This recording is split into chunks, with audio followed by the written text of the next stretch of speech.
people of the internet. Hopefully this will work okay. I don't know if I'm gonna have to... I think it'll fit. I think it'll fit. Let's see here. If I do that, should be able to see everything okay. Yeah, I think so. I think it'll be okay. Alright. Alright, so I'm gonna wait 10 minutes as usual to let people come in. I guess I also need to make a notification on my Discord so that people know. Let's see.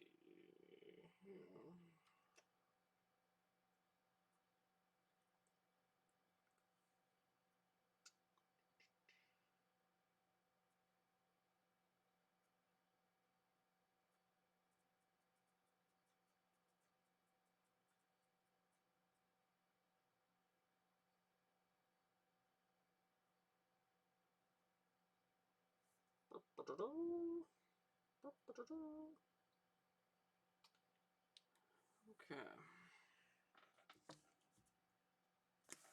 We'll be starting shortly. Yeah, right there. Like that. Stream will start soon.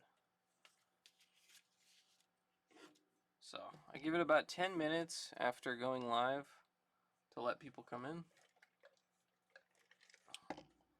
before I start to actually read. But welcome to anybody who's already in here. We're going to be reading 2000 AD #1 today.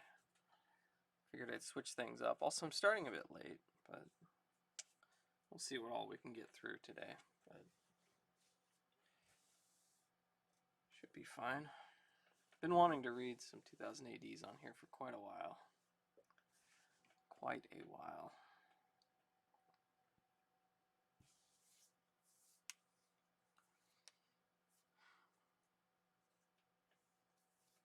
I just bought a copy of 2000 AD #2. It's still in the mail. I'm waiting for it. It's coming all the way from the UK.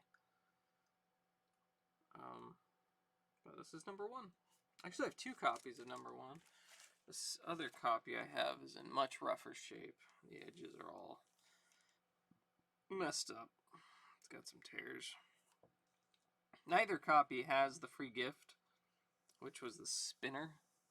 Like a little spinny thing that you spin, and you have fun with. I'd like to get one of those at some point, but they're quite expensive because these are very rare now. All the way from February 26, 1977. They're not as expensive as you would think, though. At least I would think. I don't know.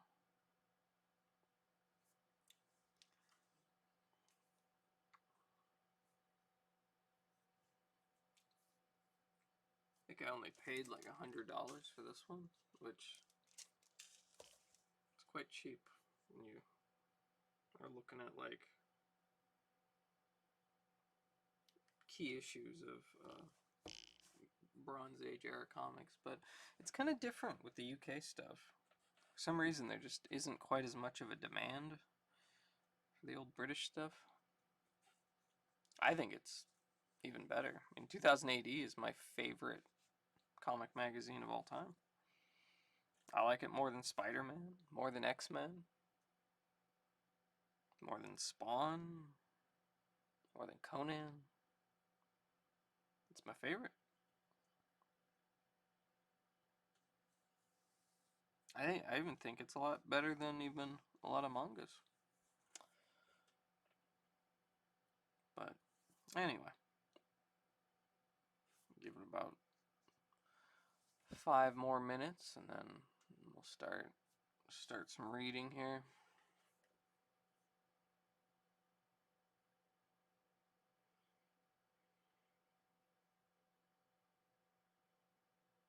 So today is Easter for some folk, apparently. I don't know if that's like the normal day for Easter or if it's just If it's different in some regions, or I don't know. I do not know.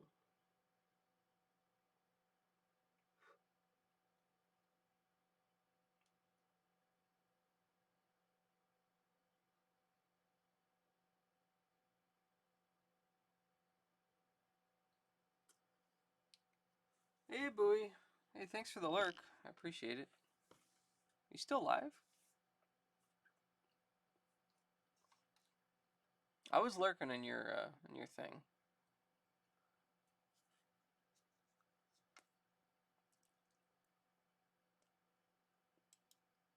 I appreciate the lurk. Thank you.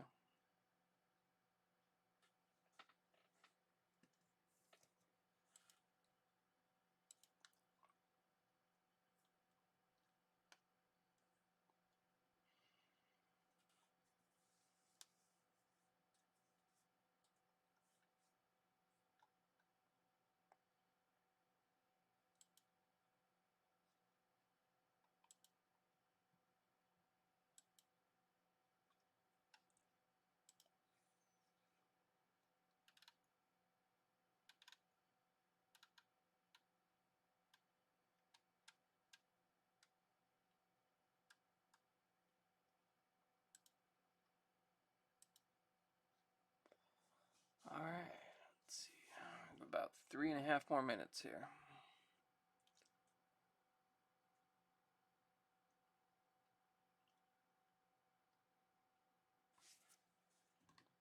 You know what? Let's play some of this while we're waiting.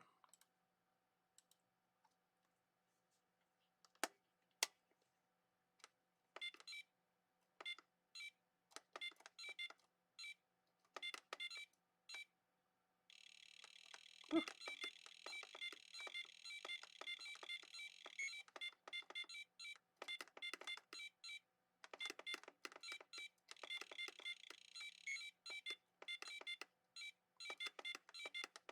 So you can have one missile going down each column at a time. So it's not a bad idea to just kind of spam missiles down here.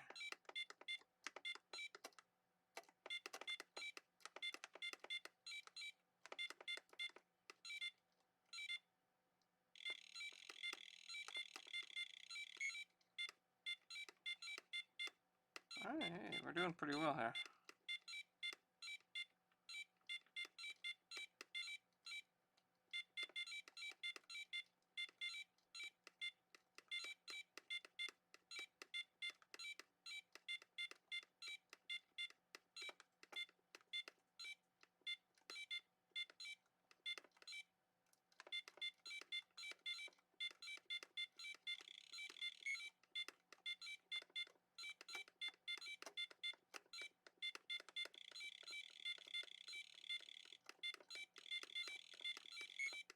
There we go.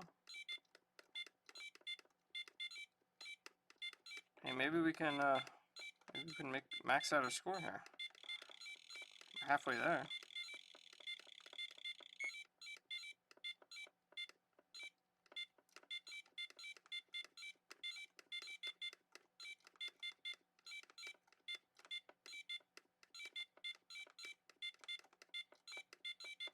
There we go.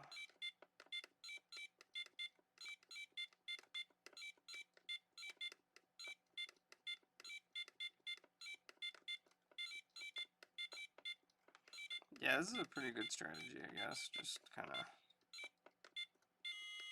Oh, crap. I ran into a missile. Okay, I died once. Alright, I think we'll be okay, though.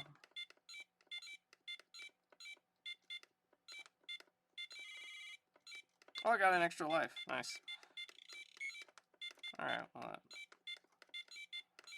I think you can only have 3 lives anyway, so... It worked out.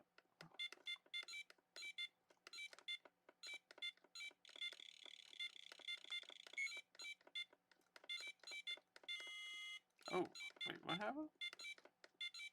I don't think I died, did I? I'm not sure.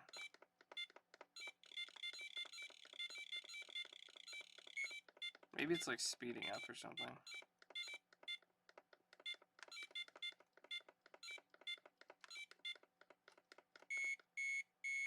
Oh. Wait, what? Oh. Yeah, I was trying for 999 again. Hello, Zev. I got 915. I don't know why it... Okay. Maybe I got hit and I didn't realize it. Alright, well.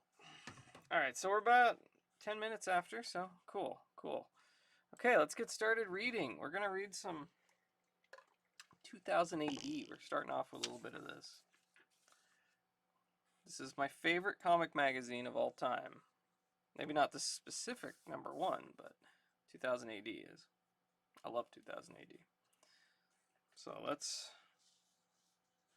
dive in here. So this is Prague number 1 from February 26, 1977. It's in orbit every Saturday, and there's been a release every Saturday since then. I don't think they've missed one. They might have, maybe here and there. I don't think so though. I don't think so. But it's been going for nearly 50 years. You'll be lurking? No problem. Thank you for the lurk. And this is featuring the new Dan Dare. If you're at all familiar with Dan Dare, he was a comic character from like the 40s or the 50s. I'm not really sure how they got a hold of the rights to it, but yeah. So this is actually pre-Judge Dredd. Judge Dredd first appeared in Prague number 2. So this is the only issue of 2000 AD that does not feature Judge Dredd.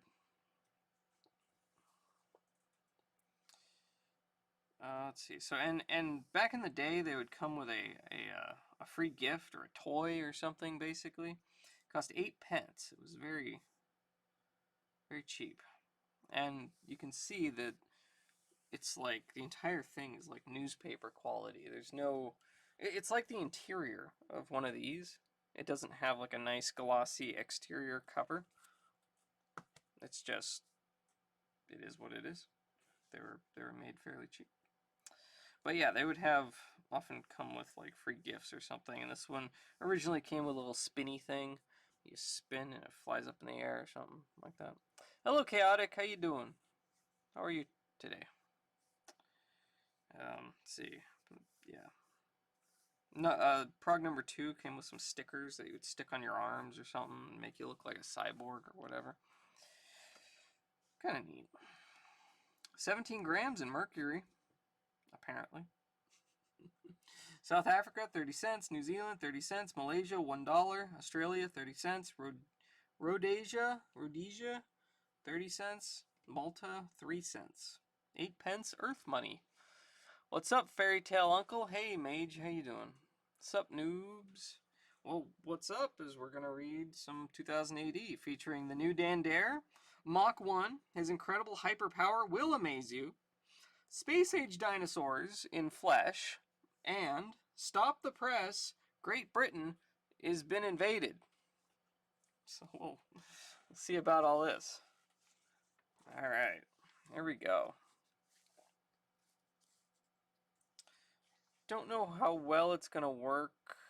Zooming in, and there are no crackers on this stream. Chaotic. I do not do crackers while I'm reading. I can refund that to you later if you want. I don't do crackers on the reading streams. Welcome to your future. You're about to be beamed through time to the year 2000 AD and beyond. 2000 AD, a future. Thrilling, amazing, frightening, wilder than your wildest imaginings. I'll need it to redeem later. Okay. 2000 AD, a future you will be living in. A future with the Harlem Heroes. Sportsmen of the future. They play the most dangerous game in the world, Aeroball. Flesh. Man fights prehistoric monster in a ferocious struggle for food. Invasion! Britain, the day after tomorrow, and a man called Savage takes on the invaders who destroyed his home, his family, and his country. Mach 1. He has the strength of 50 men. Mach 1 is not so much a secret agent, more a secret weapon. Dan Dare, a hero from the dawn of space exploration. Dare suffered terrible injuries in a desperate attempt to save the first orbital power station. Unable to rebuild his shattered body, surgeons put Dare into suspended animation until the 22nd century. With superior knowledge of that age, Dan Dare is now brought back to life, a man with a new body, a new face, and a whole new universe to master. Next week, this fantastic free gift. Be a Biotronic man with this set of full-color stickers. Become a man-machine in seconds, wearing your Biotronic arm and leg panels, TV, eye, wrist communicator, and much, much more in 2080, Tomorrow's Comic Today. IPC Magazines Limited, 1977. This is where it all started, right here. Alright, we're starting off with Invasion. I love the artwork in these. These are so good. This is BBC Three. Here's a TV news flash. The long-feared attack on Britain by the Vulcan Republic of Asia has begun.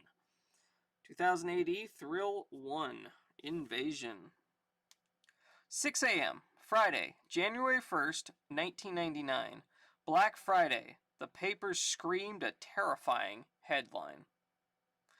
Daily Mirror. War with the East. Vulcans invade Western Europe. The NATO ring of steel around the Vulcan frontier is shattered.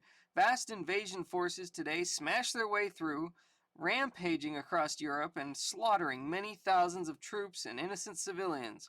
Reports are coming through of an airborne flying force forward to, I don't know, the rest of it's cut off. On a 1,000-mile front, the NATO armies were flung back by hordes of Vulcan tanks. Swarms of Vulcan fighters blacken the sky. They outnumber us 10-1. We can't stop them. Deep inside Asia, from underground silos, Vulcan missiles were launched, armed with thermonuclear warheads. In homes throughout Britain, the people were told the horrifying news. Stereo panorama. For the first time in 1,000 years, Britain has been invaded.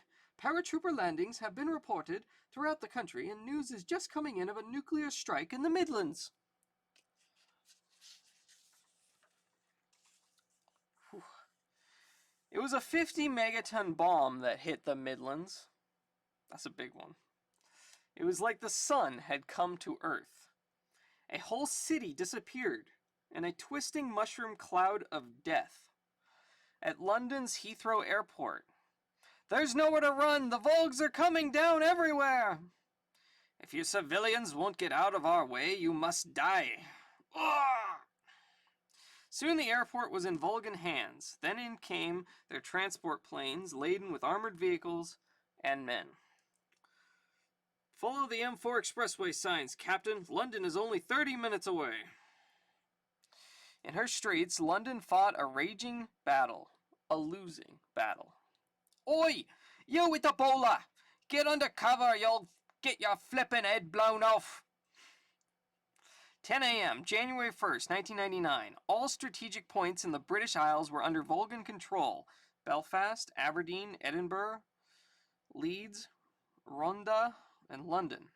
The valuable North Sea oil rigs were left undefended, easy prey for crack Vulcan commando units. Kill everyone on the rig, men, but leave the installation intact. We must have the oil. King Charles III and other members of the royal family were hurried to a plane which would take them to Canada and exile. Come on, Your Majesty. We've got to go. Please, there's no other way. As Vulcan stormtroopers smashed into the BBC TV centre. To prevent further bloodshed, the British government has agreed to surrender to the Vulcan army. The last free broadcast is over.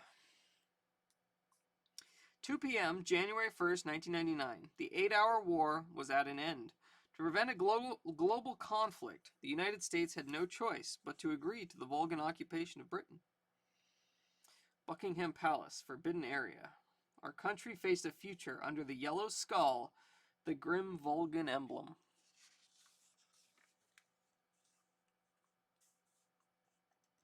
The reign of terror continued. St. Paul's Cathedral was turned into a military court. Lady Shirley Brown, you are an enemy of the new People's Republic of Britain. Marshal Vashkov, leader of the Volgans, spoke from the pulpit. There is only one sentence, death. The people of Britain must understand we Volgans are your friends. We have liberated you from your oppressors. Execute her now. On the steps of the cathedral, the swift and merciless sentence was carried out. So this was actually specifically that's Margaret Thatcher, basically.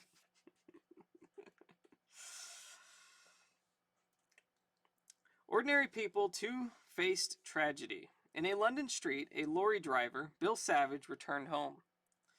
Hello, Whitey. The Volgans seized my lorry. Had to hitch back from the north. How are my wife and kids? Savage, didn't anyone tell you the news?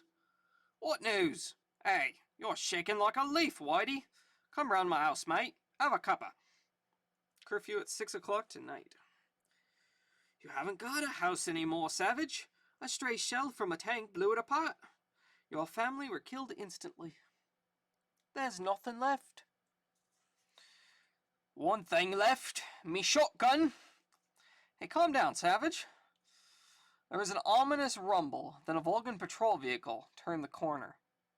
Terrorist! Kill him! Don't be a fool, Savage. Leg it! You're joking. I ain't running from dirty Volgans. Ah! He blasted him. One of the Volgs was thrown clear. You are under arrest, British scum. Come out from hiding. With pleasure, sunshine. But I ain't hiding. I'm reloading. Boom. You're crazy, Savage. You can't fight the Volgs alone. Britain surrendered. The war is over. I'm opening it again. My war's just begun. Experience future shock again next week. Whew. Very different from American comics, isn't it? Alright. That was it for the first part of the invasion storyline. Part 2 is in Prague number 2. Why did the dinosaurs become extinct? Find out in Flesh. So it's basically, because this is a weekly magazine, basically they would kind of break up the stories.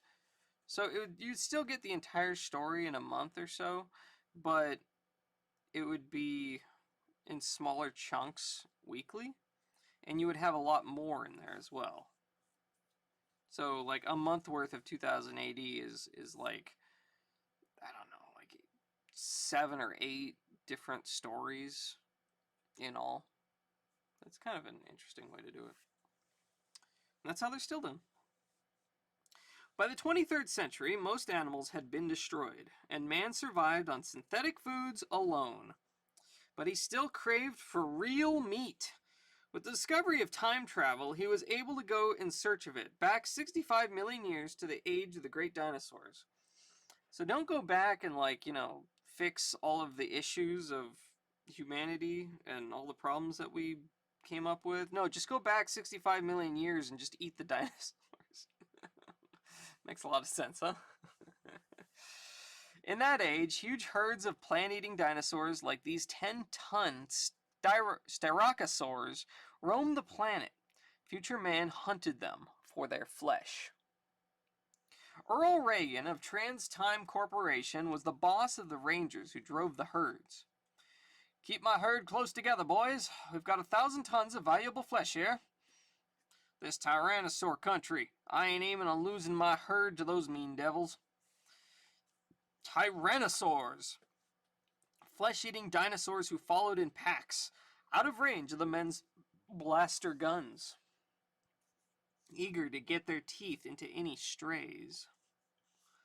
The Rangers were hard-bitten men, but young Joe Brontowski had just joined them. I've always wanted to see the great dinosaurs, Maverick, but somehow it don't seem right slaughtering them. Man's always needed meat, Joe. Forget your feelings in this hell world. You gotta be tough to survive. I'm glad it's my last tour of duty and I'm going home.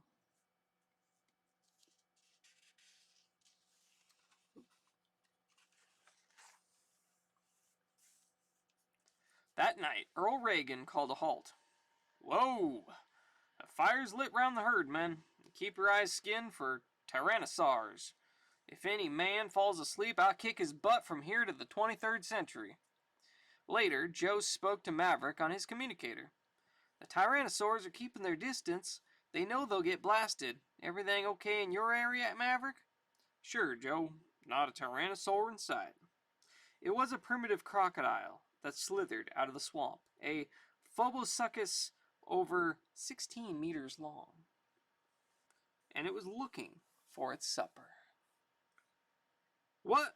Oh no, please, no! Ah! Joe heard a crackle on his communicator, and silence. Maverick? The smell of Maverick's blood reached the Tyrannosaur's super-sensitive nostrils. It excited them into a frenzy. Let's see, if I zoom in, that might work a little bit better here. Let's try this out. Yeah, I think we could do this.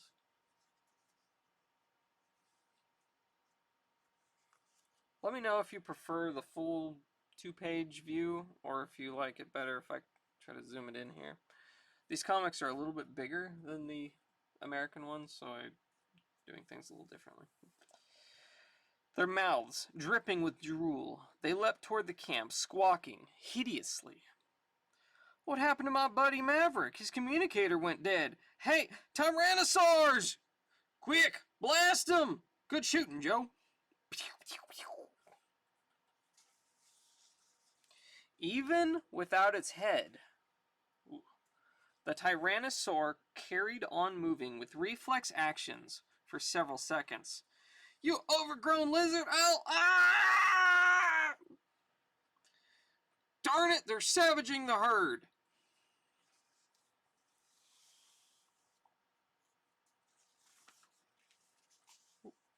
Yeah, I think this actually works out pretty well. The Styracosaurs panicked. 1,000 tons of armored might thundered forward. Stampede! Ugh! The Styracosaurs are heading towards the cliffs. Gotta try and save them. The herder! Charge! Joe's vehicle was specially designed to absorb shock. Again and again, he smashed into the Styracosaurs. It's no use! They're almost at the cliff edge. Let's see if I can get this up here. Yeah, that works okay. Suddenly, hang loose, kid! Only one way to stop these dumb brutes. You gotta go for the herd leader. Hey, thank you very much for the sub, Indie Dev Guy. Hope you're doing well. If you can head them off, the others will follow. Here's a taste of my electric whip, big fella. Bzzz.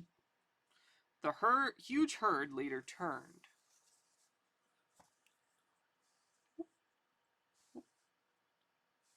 There we go. There we go. Reagan leapt clear. Only a few of the mighty plant eaters tumbled over the edge. You saved most of them, boss. That must have taken some guts. You weren't so bad yourself, kid. Now let's finish off the Tyrannosaurs.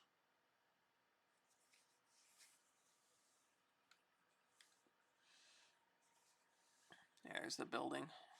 Next day, the herd reached the Trans-Time base where they would be slaughtered and their flesh beamed up to feed the waiting 23rd century world. You know what I'm going to do for this? It's being kind of a pain, so I'm going to actually pull this mat out. I can slide it around a little bit better here.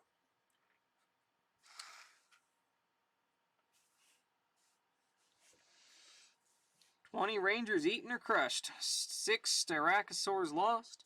And we never did discover what happened to Maverick. Poor guy. It was his last job. It all seems so crazy, boss. You ain't seen nothing yet, Joe. We're taking the flesh-eating dinosaurs' natural food, and it's driving them crazy with hunger.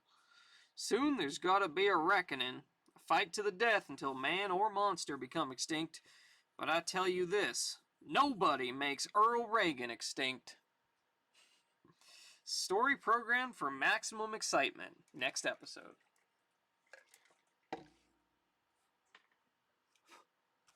Alright, let's move on to the next story then. Oh, I love these full color centerfolds that they have in these. So vibrant. So awesome looking. The early 2000 ADs may not have spectacular covers, but their centerfolds are always very, very, very cool looking. Beyond the Final Frontier with Dan Dare. 2177 AD. The aging space freighter Sirius is being ferried to the Space Museum on Earth's moon. At the controls, Commander Dan Dare as the Sirius passes Jupiter. Major power loss. All sectors, report. Emergency. Come in, computer sector. Can't compute it, DD. We're being shaken to bits. Come in, reactor sector. Come in, navigation sector. Repeat, come in. Massive radiation leak, DD. We're being fried alive. Lost all forward thrust. Jupiter's pulling us down. The giant planet's red spot is opening up, and we are being sucked in. 2000 AD, Dan Dare, thrill number 3.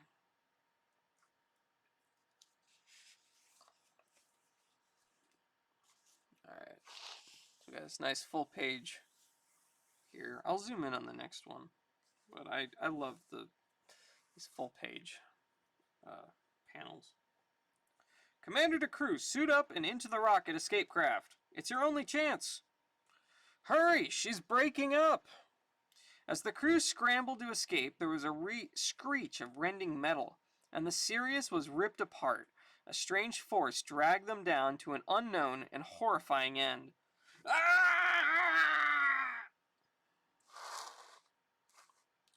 let's zoom in here. As Dare's craft thrust away from Jupiter. I've made it, but where are the other escape craft?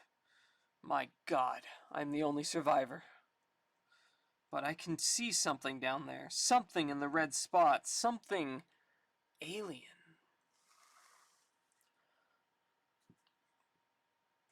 Six solar units later, Dan was picked up by a SASA, Solar Astronautical and Space Administration rescue ship, and taken back to Lunacidi, moon surface, headquarters of SASA, where he faced the anger of the Solar Fleet Controller. You're starstruck, Dare! There's no life on Jupiter! You lost your ship. You're to blame. How do you know? You've been orbiting a desk for the past 15 years. I'm a spacer. I know what I saw. I tell you there's something down there on Jupiter, and it will strike again. Enough! You're relieved of your command, Dare. Go to your quarters, pending court-martial. Later. Drocket! I've got to go back. I owe it to my dead comrades. Gotta find out the truth before another disaster. Galaxy class, cruiser, Odyssey, now boarding. The Odyssey. She'll be passing Jupiter before activating Star Drive. I'm risking my career, but if I can get on board... Dare, you're not allowed past this entry port. You... Ah!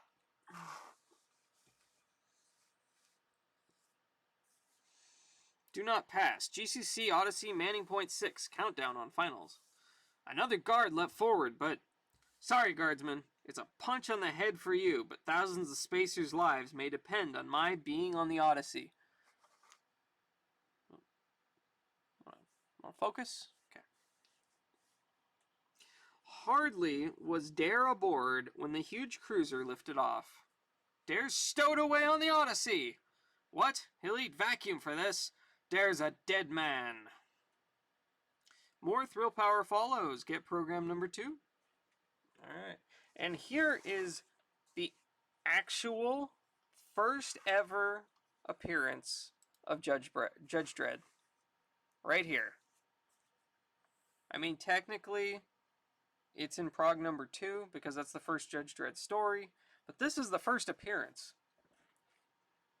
in prog number 1, right here. That's cool. Hey, Mr. Longname. How you doing? Meet Tharg. Next week, meet Judge Dredd. He is the law, and you'd better believe it. This is Tharg's spaceship, cunningly disguised as a 32-story office block in London.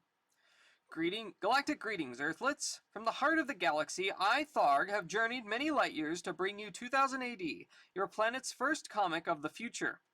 I have with me millions of genuine Thargian space spinners, and I expect to see you all out in the parks sending your gifts from another world into orbit. In 7 Earth revolutions, I shall return. Farewell, or as we aliens say, Splundig Verthrig, Tharg. Borak Thung, Earthlets. Tharg wants to hear from you. Send in your letters and drawings. Tell him what you think your future is going to be like. Draw a car of the future, or a hideous alien, not one that's handsome like Tharg. Tell us how you rate TV science fiction. Let Tharg know your ideas. He's got out-of-this-world rewards in store. £10 or 100 galactic groats for the best letter or picture of the week. £2 or 20 galactic groats for every other one printed. The first 50 letters opened will receive a personally signed photo of Tharg. I have been searching for one of these, even a picture of it. I have been searching and searching and searching. I want to know what this personally signed photo of Tharg looked like. I have been hunting and hunting. I have not been able to find any pictures. Nothing. But what I don't know. I don't know who has these. But you'd think there'd be like a picture of one online or something, but nothing. When you write, make sure you say which 2000 AD stories you like best. Write to Tharg 2000 AD, King Street Tower, Command Module 2012, Stamford Street, London, SE1 9LS. Thank you for the alert, Thomas Mine. Appreciate it. 2000 AD, we're light years ahead. Order now before your future becomes your past. Yep. Now it is in the past, eh? Alright, here we go. Not so much a secret agent, more a secret weapon. Mach 1! 2000 AD, thrill number 4. Subject, Secret Agent John Probe. Process, Compupuncture Hyperpower. Data, Compupuncture is a computerized form of acupuncture. By inserting special electroneedles into Probe's body, his energy flow will increase until he has the strength of 50 men. Man activated by Compupuncture Hyperpower. That's some crazy ideas, didn't they? Nanomachines, son! Yeah.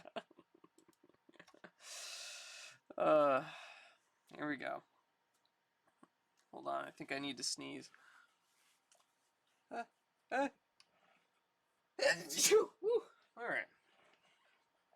This reminds me of C-Lab 2021. Yeah. British Secret Service HQ. The final part of an experiment on Secret Agent John Probe is about to begin. Take off your clothes, Probe. Ready, Probe? I'm ready. Electroneedles going in now. January 20, March 10th, April 15th. Full power! Probe's been given increasing high voltages with the electroneedles over the last 6 months, Doctor. How is he responding? Excellent, Sharp. Power levels optimum. Very well. Have Probe prepared for brain surgery.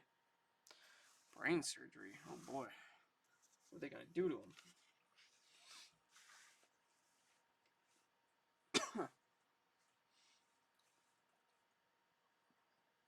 The operation begins, and 16 hours later, we have printed computer circuits directly onto his skull. The computer circuits will assist Probe on missions by feeding information into his brain. The operation was a success, Sharp. Probe is the first man to be activated by Compupuncture Hyperpower. Probe is Mach 1. Sometime later. Your testing should have started today, Mach 1, but something's come up. You're going straight into action. Armed terrorists have attacked RAF base Kotsdale. They're holed up in the radar scanning area. Normally, we'd send in a whole commando unit to eliminate them. Instead, we're sending in you. He's probably got like 56 kilobytes of memory on his skull now. Probably, yeah. That was a lot for the 70s. The terrorists massacred everyone inside. We can't get to the swine. They're behind that nuclear blast-proof door. Let's see if the door is Mach-proof. And as Probe ran, his computer circuits fed data direct into his brain. Speed, 70 miles per hour. Impact zone, 6.5 millimeters from door center. Hyperpower required, 42%. They say a computer never lies. 42%, eh? Okay, here goes. Smash! Look at that. He just kicked through a nuclear blast-proof door with his foot.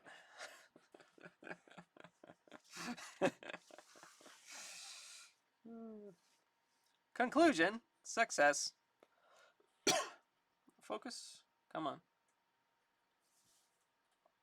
My God. I've wiped out most of them with one kick. I knew I had power, but I had no idea how much. What have I been turned into? Emotions irrelevant. 1.3 seconds wasted. Final target escaping on Triumph's Trident. Can I overtake him, computer? Affirmative. Trident top speed, 160 miles per hour. Mach 1 top speed, 120 miles per hour. Interception time available, 3.3 seconds. Cut out all the textbook toffee, computer. What you're saying is to get to him, I've got to run like mad.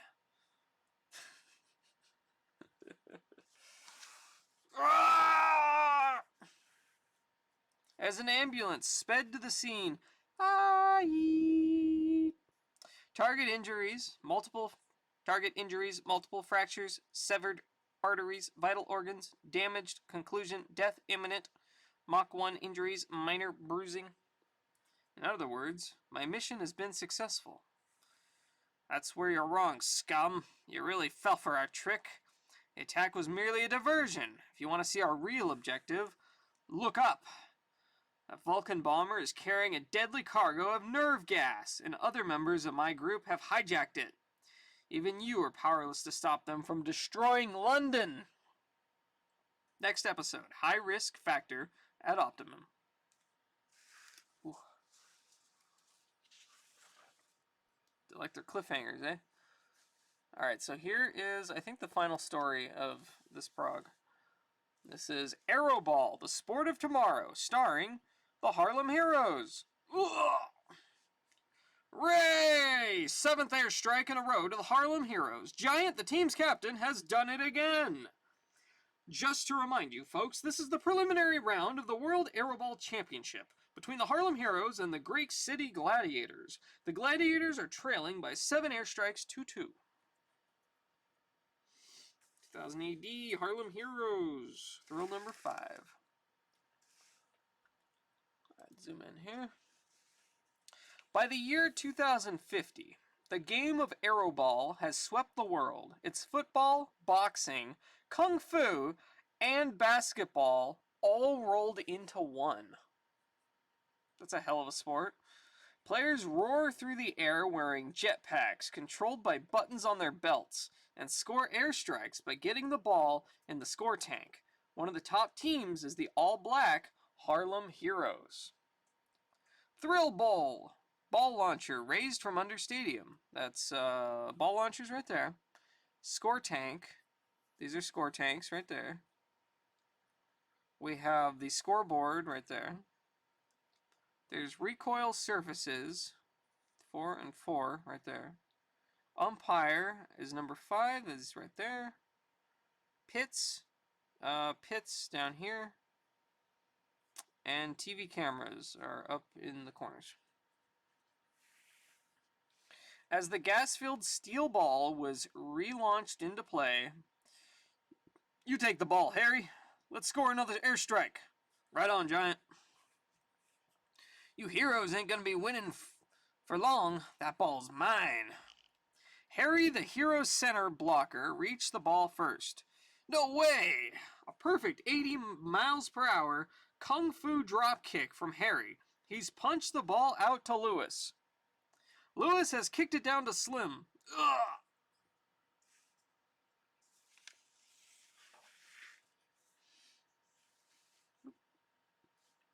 Slim's killed his jetpack motor. He's making a flank attack along the runway. A sneaky ground rush, huh? Too bad we got it covered, you Harlem hick. You can try, boys. Could be the weight of all that armor slowing you down. Ugh! Pah! And as Slim hit his burn control, going up, darned exhaust nearly roasted us. Strike 8 with a beautiful drop-in. The old Harlem Globetrotters couldn't have topped that. It's time up. They've won. They're through to the first round of the World Championship. The heroes launched into their famous H formation. Hard in Harlem. Hit the heat. We heroes know we can't be beat. That H stands for heroes, all right. It takes guts to play aero ball without body armor. That's how they're able to fly rings around the other teams. Later, as the heroes walked out to their hover-powered roadliner, that's a pretty cool vehicle. After a display like that, they gotta be favorites to win the World Championship. The fans are really giving us a send-off, Giant. Send-off is right. Our next game could be anywhere in the world. Germany, Japan, Britain. Then a sudden, ghastly vibration. Hey, that feels like the road we're scraping along. Lewis Maver was at the controls. Giant, the hover unit's cut out. We're skidding. We can't hold her. Oh!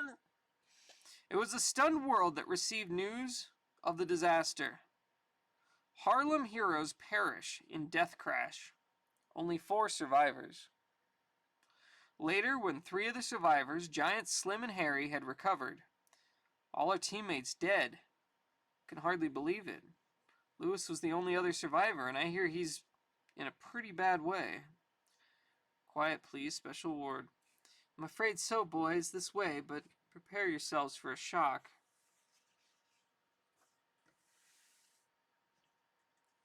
Lewis? Hello, fellas. Sorry I can't shake you by the hand. They put his brain in a jar. Poor Lewis, man. That's so sad. He ate brain jars. It's Mother Brain. We were unable to save case number 555's body. However, his brain is quite healthy, and he can communicate with you thanks to the miracles of modern medicine. We brought you these flowers and chocolates, Lewis, but I guess you won't be needing them now. This is the end of the Harlem Heroes, Lewis. We came to say goodbye. No, Giant. You must carry on. But how can we, man? All the other players are dead, and you're, well, as good as dead. But it's because of the dead you've got to get it together again. Winning the championship was all we dreamed of. The heroes have got to live again. Somehow you've got to pick up the pieces, create a new squad, good enough to win the World Aeroball Championship. Take another pick trip into the future with the Harlem Heroes in 2000 AD next week. There you go. What did you guys think of 2000 AD Prague #1? It's quite different from American comics of the 70s, isn't it?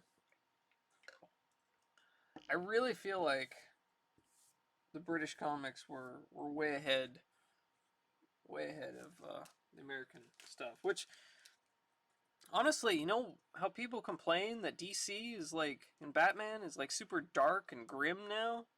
And it's like not what it used to be? That's actually the fault of a lot of 2000 AD writers. Back in the 80s, like when Year One and The Killing Joke and all that, that was all written by 2000 AD artists and writers who came over from the UK and started writing for DC, which is when the tone really started to change. But yeah, I really do enjoy 2000 AD very much. I'm glad you liked it, Indie Dev Guy.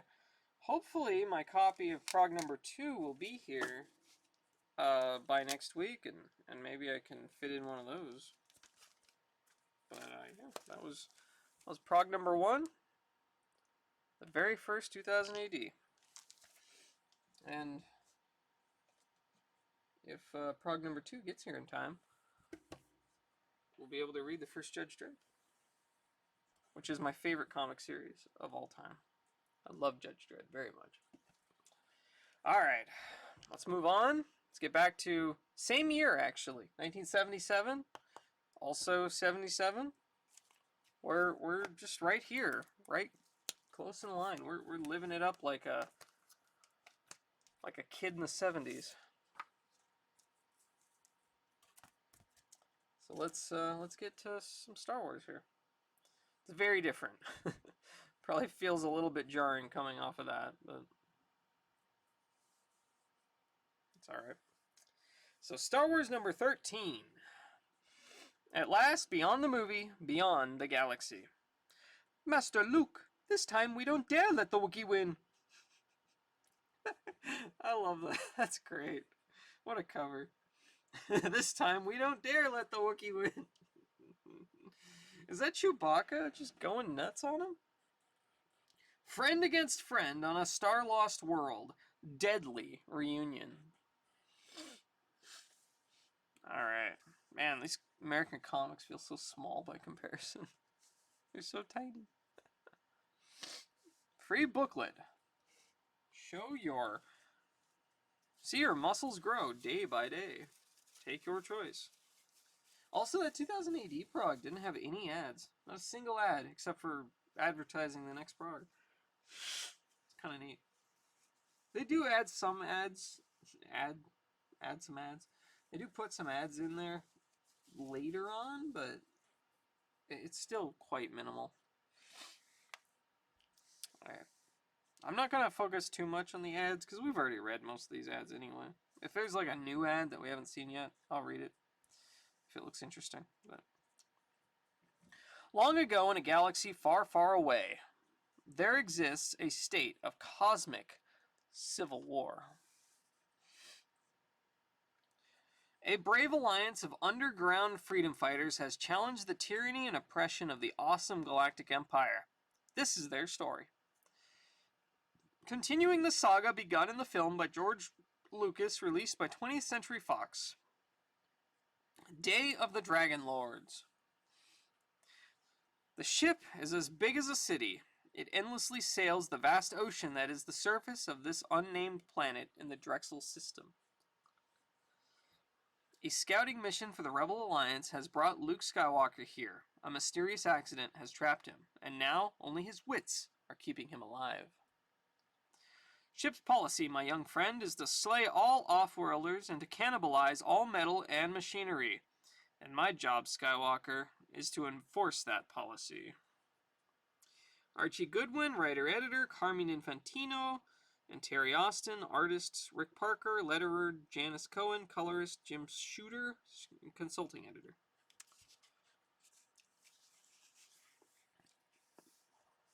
Alright. Governor Quarg, I've been trying to explain that this... Oh. I don't know why I'm doing that voice. This is Luke. Governor Quarg, I've been trying to explain that this R2-D2 droid is one of the greatest repair units ever created. Just look how he's doing with that Hydra Skimmer with that Hydra Skimmer your own master machinesmith says should be junked.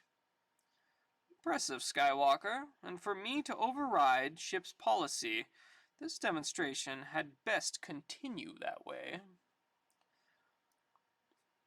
Do you understand, R2? Your work will determine if we will continue service as proper robots, or as end it as bailing buckets, fish hooks, or worse. Master Luke, the little droid doesn't seem to grasp the situation.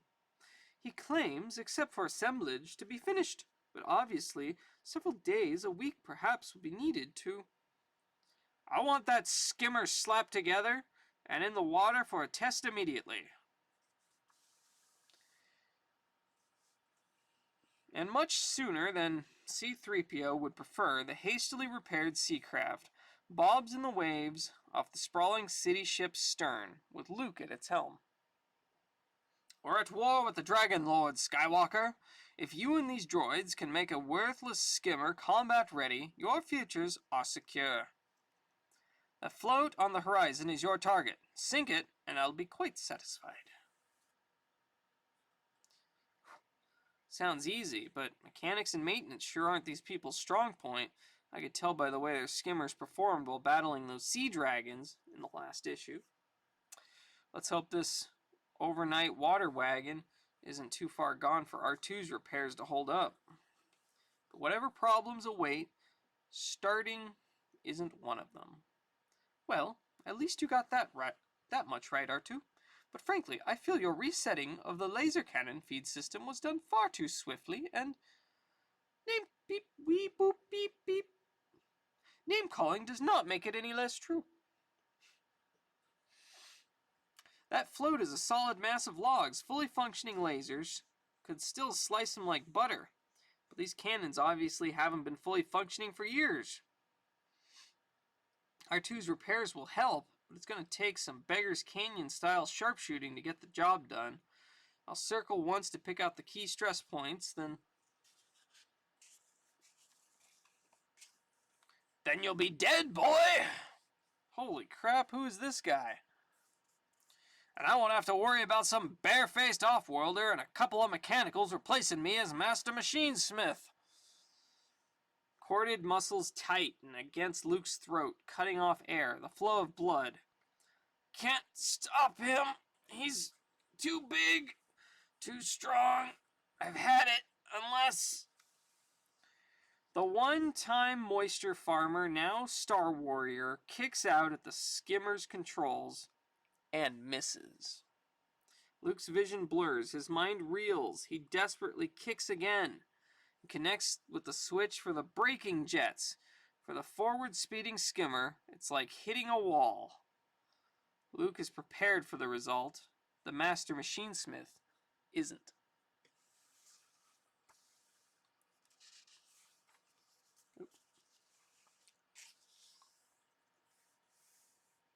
But Luke has no time to think about his jettisoned foe as he fights to regain control of the wildly tumbling craft. Strain's tearing this bucket of bolts apart. Gotta throw all the power into the starboard repulsor turbo. That'll either straighten her out or finish her off. It is a situation where something has to give, and with a wild shriek of rending metal, something does. Canopy's gone, but everything else is holding. I'm back in business. And that business centers on a great mass of floating logs. Swiftly, Luke turns the Hydra Skimmer and its laser cannons to the task. Vrakaw! Guns still don't pack the punch they should.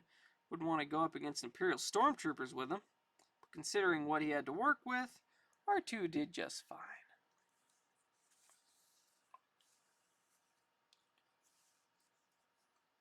An opinion shared by Governor Quarg. Congratulations, Skywalker. You've won a definite place on the ship. If you and your droids continue to perform as I've witnessed, you'll be Master Machinesmith for a lifetime. Sir, I didn't want to take anyone else's job just to prove that 3PO-R2 and I could be of service. So that in time you might let it help us get off this world. Let's get your mechanical friends settled, my boy, then I'll explain some things.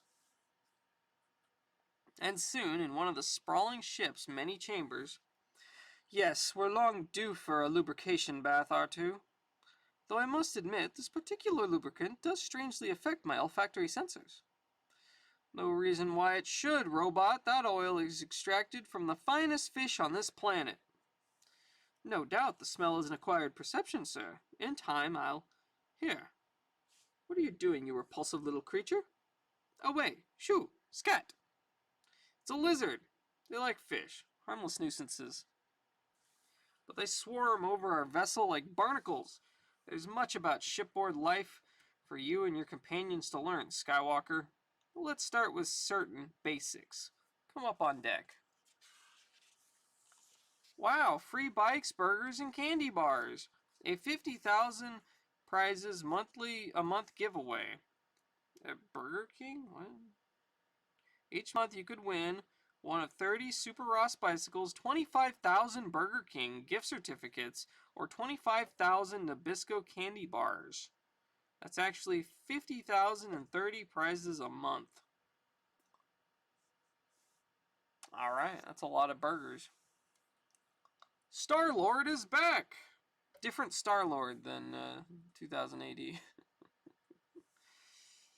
Chris Claremont and Carmine Infantino continue the star-spanning saga of the most cosmic crusader of all.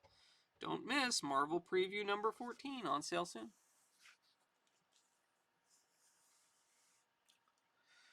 There, Skywalker. The most basic lesson of all, the price of not pleasing your governor. That's the master machinesmith, the man who attacked me. Wait, where is he? Oh, he's being hung.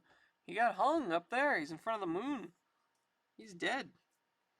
The act of a desperate fool who sensed his usefulness was at an end. He was wrong. He's actually quite useful now, as a warning to others. This pudgy madman doesn't have a voice like Darth Vader, but his heart's sure in the same place. Gotta keep my temper. Appear to go along with him until the droids and I can find some way to escape. You're silent, boy. Impressed, I take it? Good. I'm breaking a rule to let you survive. I don't want any betrayals. That rule was made by my father and his generation when they first came to this world of water, fleeing the Republic. The Republic, the old Republic.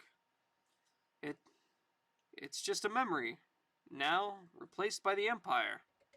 Then whatever hell dear father's in, he must be pleased. He never quite forgave the Republic for ending his rather profitable governorship. Father governed the Cortine asteroid belt, using his authority to cover its citizens, partially, to space wrecking.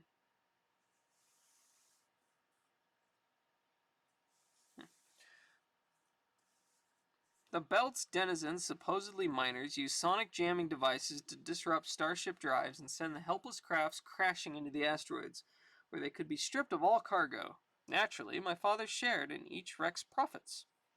And lust for even more of those profits led to development of more powerful and effective jammers.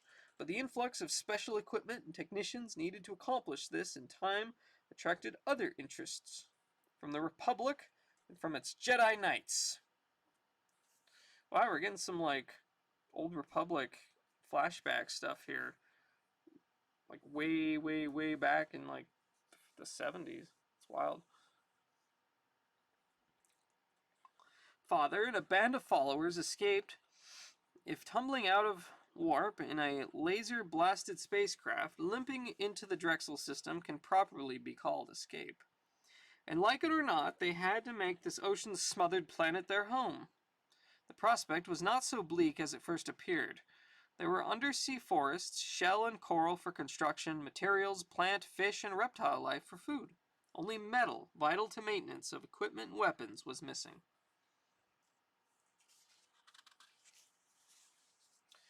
Star Wars action figures. Look at that. It's Hans Solo. Good old Hans. Good old Hans.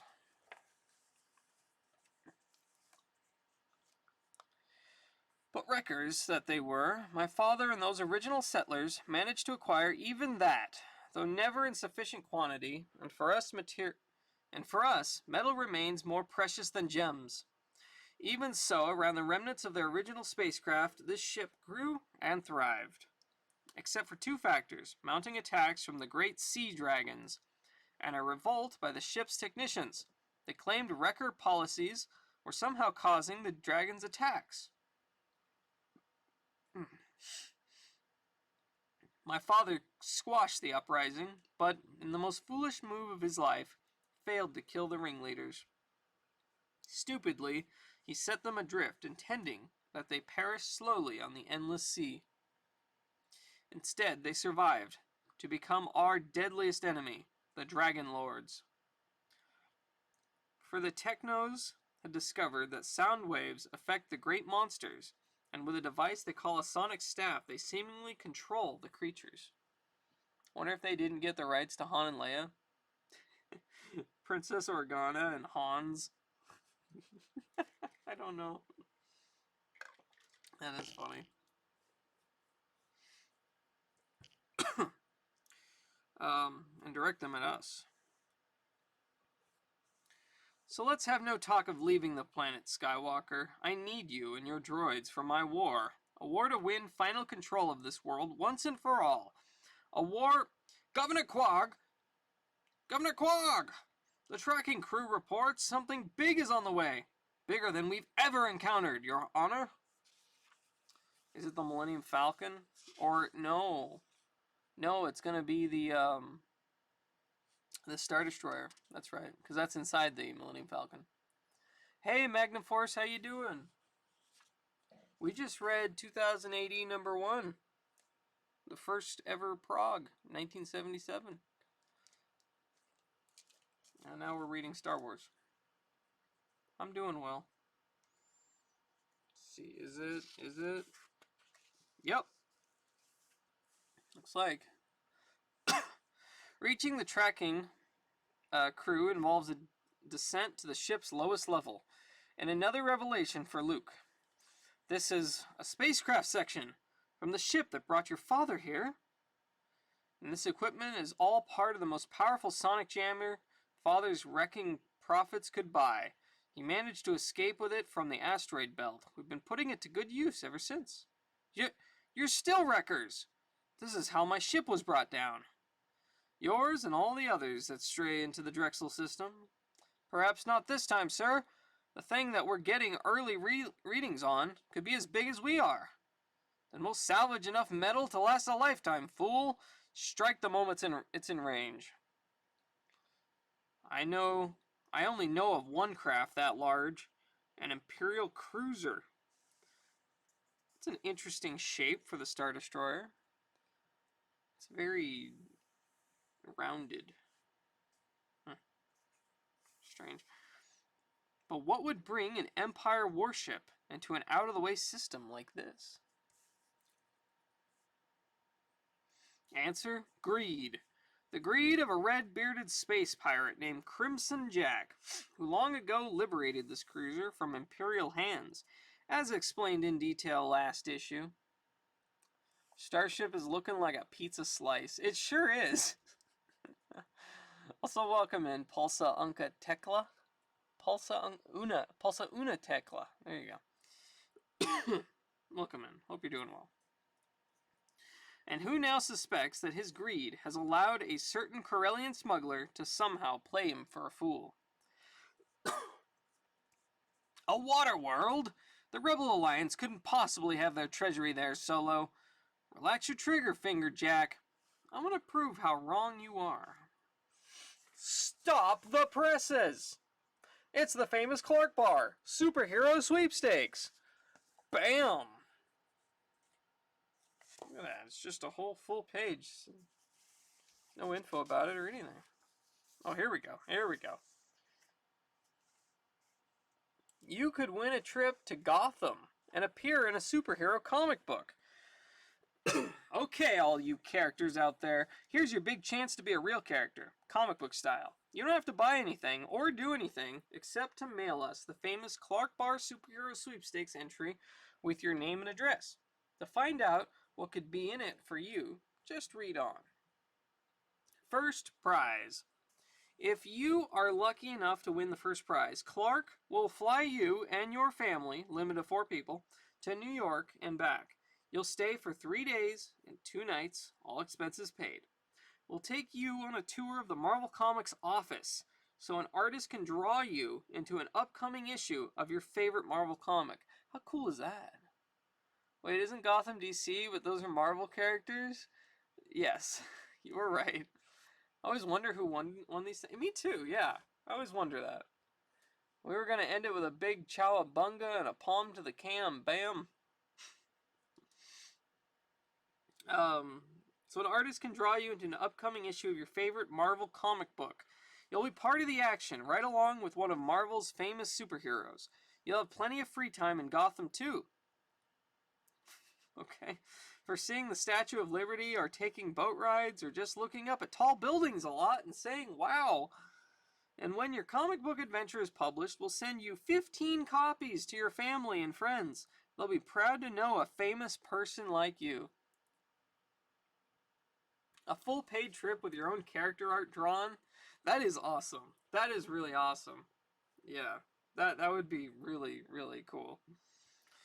And do you get to like choose what comic you want to be in? It just says they'll draw you into an upcoming issue of your favorite Marvel comic book. I wonder, could I be like, can you put me in Star Wars? or can I be in Conan? Can I have Red Sonja beat me up?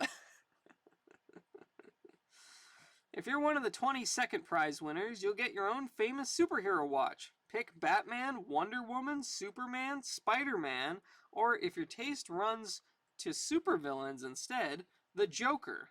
The watches are Swiss-made, with full-color superhero pictures, and would normally sell for $19.95 to $23.95. Yeah, I wonder who won the comic, and what comic was chosen. Yeah, what a huge step down. That is a huge step down. First place, you get to fly to New York, check out the Marvel office. They'll stick you in a comic book. You get 15 issues of that particular comic. Second prize, you get a you get a sports watch.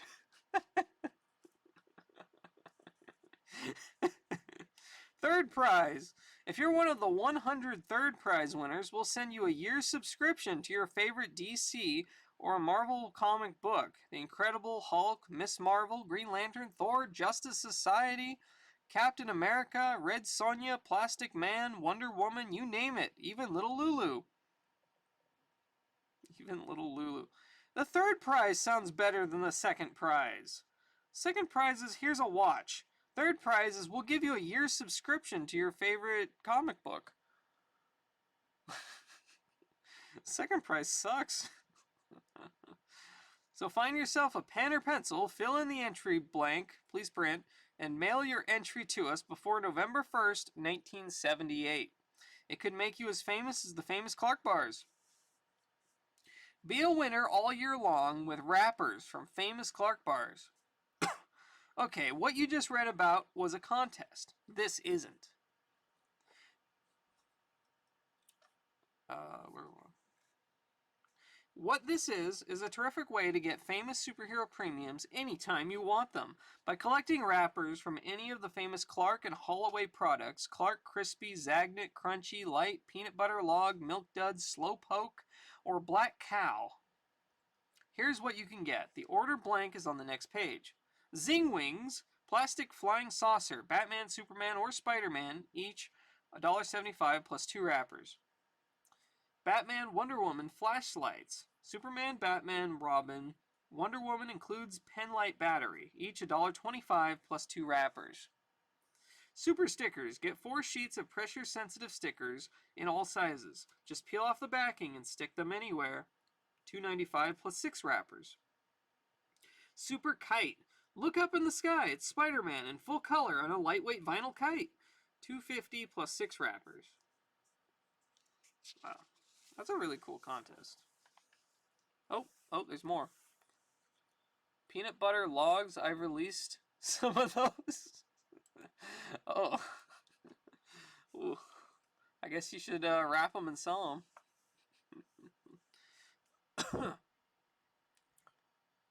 Is that? Oh, that's the wrong way. Sunglasses. Superman, Batman, Robin, Wonder Woman. Each $1.50 plus 2 wrappers. Superhero watches. Get Swiss-made watches with color pictures of Batman, Superman, Wonder Woman, Spider-Man, Joker, small or large, each $14.25 plus 12 wrappers.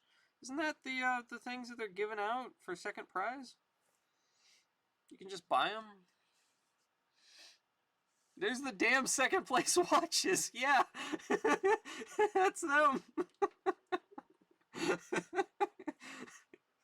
Jeez. Super posters: Batman, Wonder Woman, Spider-Man, Captain America, Shazam, Superman, Thor, Hulk in full color, 24 by 36 inches each, $2.75 plus 6 wrappers. Super lamps: light up your room with Batman, Wonder Woman, or Superman in a full color on a 17-inch high table lamp, each $13.25 plus 12 wrappers. Utility belts: Batman belt with communicator, Bat clicker gun, Bat cuffs, Bat grappler, Spider-Man belt with communicator, spider web, grappler, and handcuffs. Watch and watch. Each $4.75 plus 4 wrappers. Super parachutists. Superhero parachutists with launchers. Superman, Batman, Spider-Man, each $1.75 plus 2 wrappers. Superhero stamp set has 8 different superheroes, $1.50 plus 2 wrappers. Radio-controlled vehicles: the Batmobile or Spider-Man's car. Each is 12 inches long with forward and reverse action controlled by single-channel radio transmitter. No batteries included, $12.95 plus 12 wrappers. The famous Clark Bar superhero order blank. To order, just fill in the numbers, 101, 102, etc., of the premiums you want, along with quantity, price, and number of wrappers enclosed, and which superhero you want, on items that have a choice. Send this order with blank with a check or money order. Please don't send cash. And the right number of wrappers to Superhero Box 6366, Chicago, Illinois 60677. Offer expires February 1st, 1979. Allows 6 to 8 weeks for delivery. Okay.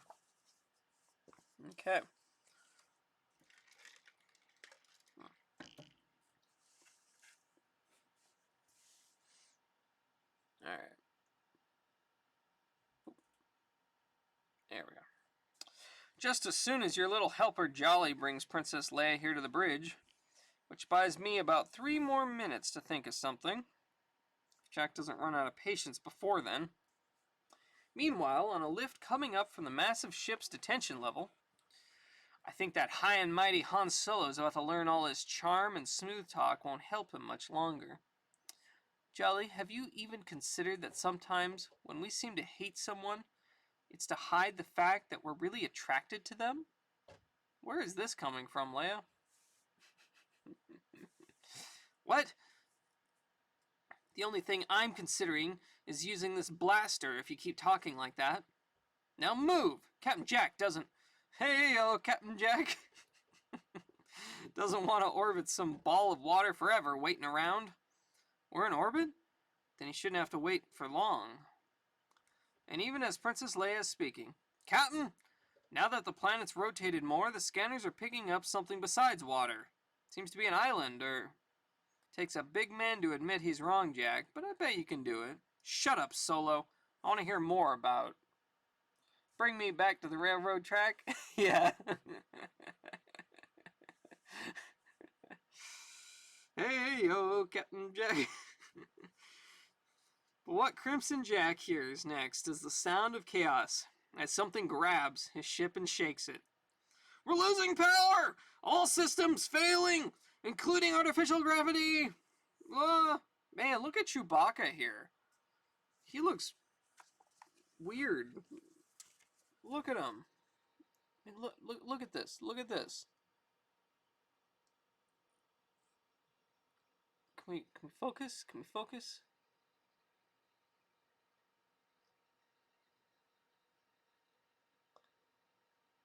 He doesn't look right.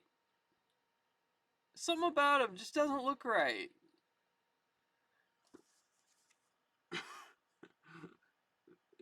He's got like skin showing on his face, maybe? He's also super muscular, which is a little weird. I mean, I know he's really muscular, but he's like covered in fur, so you don't really see. Looks like a monkey? Yeah, I guess. That's weird. It just doesn't look right.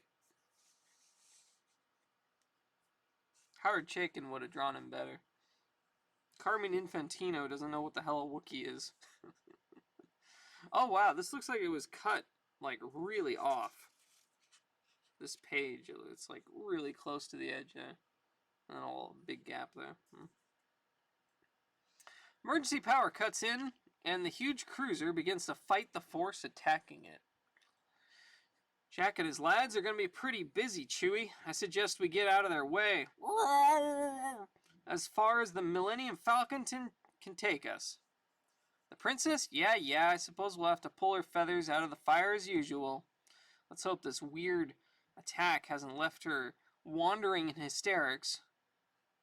Only as far as some unconscious guards in case someone else forgot to grab weapons. But of course, I suspected something was going to happen and was prepared to ditch Jolly when it did. Now let's get to your ship fast. If you have any questions, I'll explain on the way. You know, Chewie, I think I'd prefer hysterics.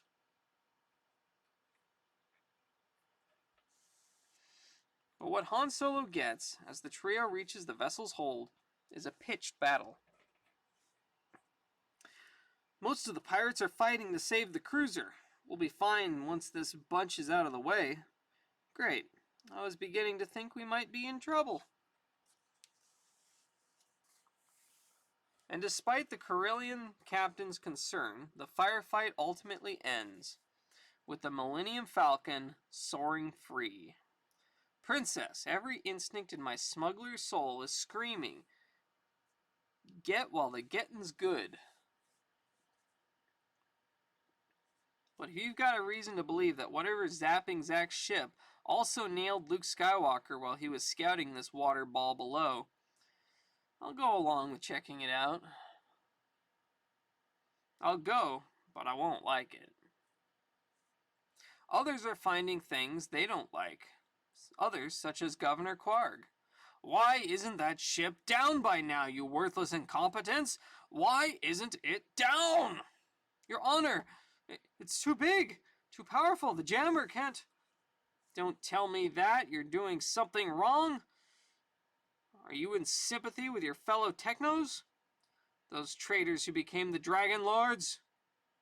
No, sir, but the equipment's already at power frequencies we've never risked before. The strain could... Governor, the lookouts have sighted something. Continued after next page. Bet you 6 months of your favorite comic you'll love Pizzazz. Oh, it's an ad for Pizzazz. We read that. We read Pizzazz. We did. That was fun. Dragons! A whole blasted army of them. It's a full-scale attack.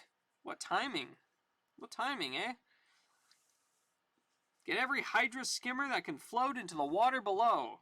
The Dragon Lords have obviously scented the big prize we're after and want it for themselves. Skywalker, you showed flair as a skimmer pilot today. You'll command a gunship, and you'll fight well, or see those droids you're so fond of dismantled, whatever their value. Beginning in an all-new Tarzan multi-part epic, Dave the Dude Kraft and Big John Bashima teamed up to produce the most exciting Tarzan tale this side of Opar.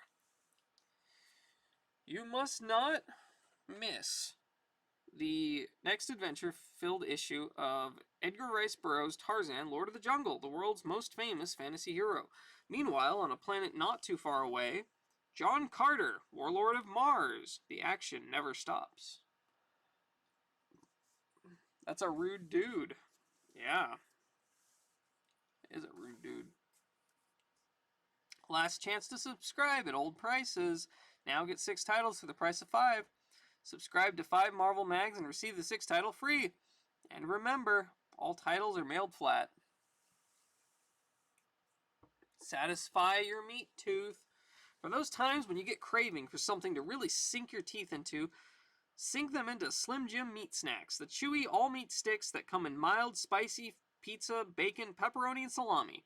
Just about every possible flavor you could ever want, except, of course, garlic. A little less than a meal, a little more than a snack. I knew a guy named John Carter. He was tiny. He got a PhD in math. Wow, John Carter, PhD? That could be a comic book in itself. The surprise sensation of the 70s. From Toho's Productions, famed movie series comes Godzilla, King of Monsters. Doug Moench, and Herb Trimpe record the earth-shattering action every issue. The Marvel Universe will never be the same. And let's not forget Devil Dinosaur and his only friend Moon Boy.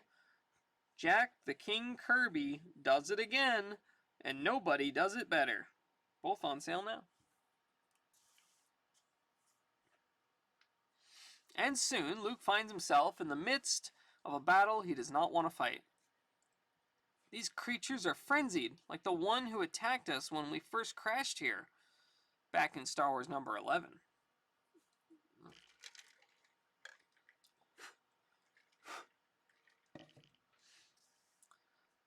Even the ones carrying Dragon Lords seem wild, out of control.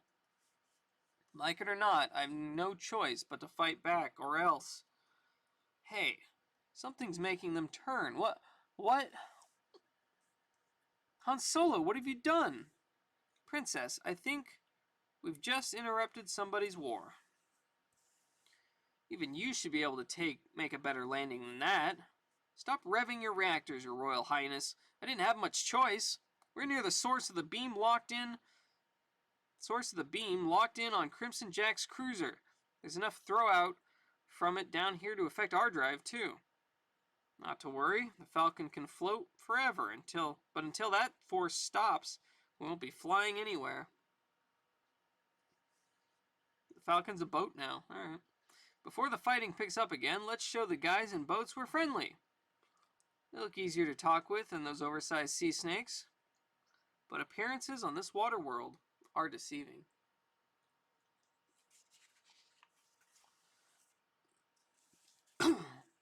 No one knows this better than Luke. Remembering Governor Quarg's rule of saving metal and slaying survivors, he races to cut off the lead skimmer. No! And finds his aging alien craft cannot do it. Luke Skywalker has seen his aunt and uncle dead by the Empire's hand, has watched Obi-Wan Kenobi apparently fall before the Sith Lord Darth Vader, now to see a laser bolt dash at two friends and the rebel princess he holds dear drives him into a raging action without thought of the consequences.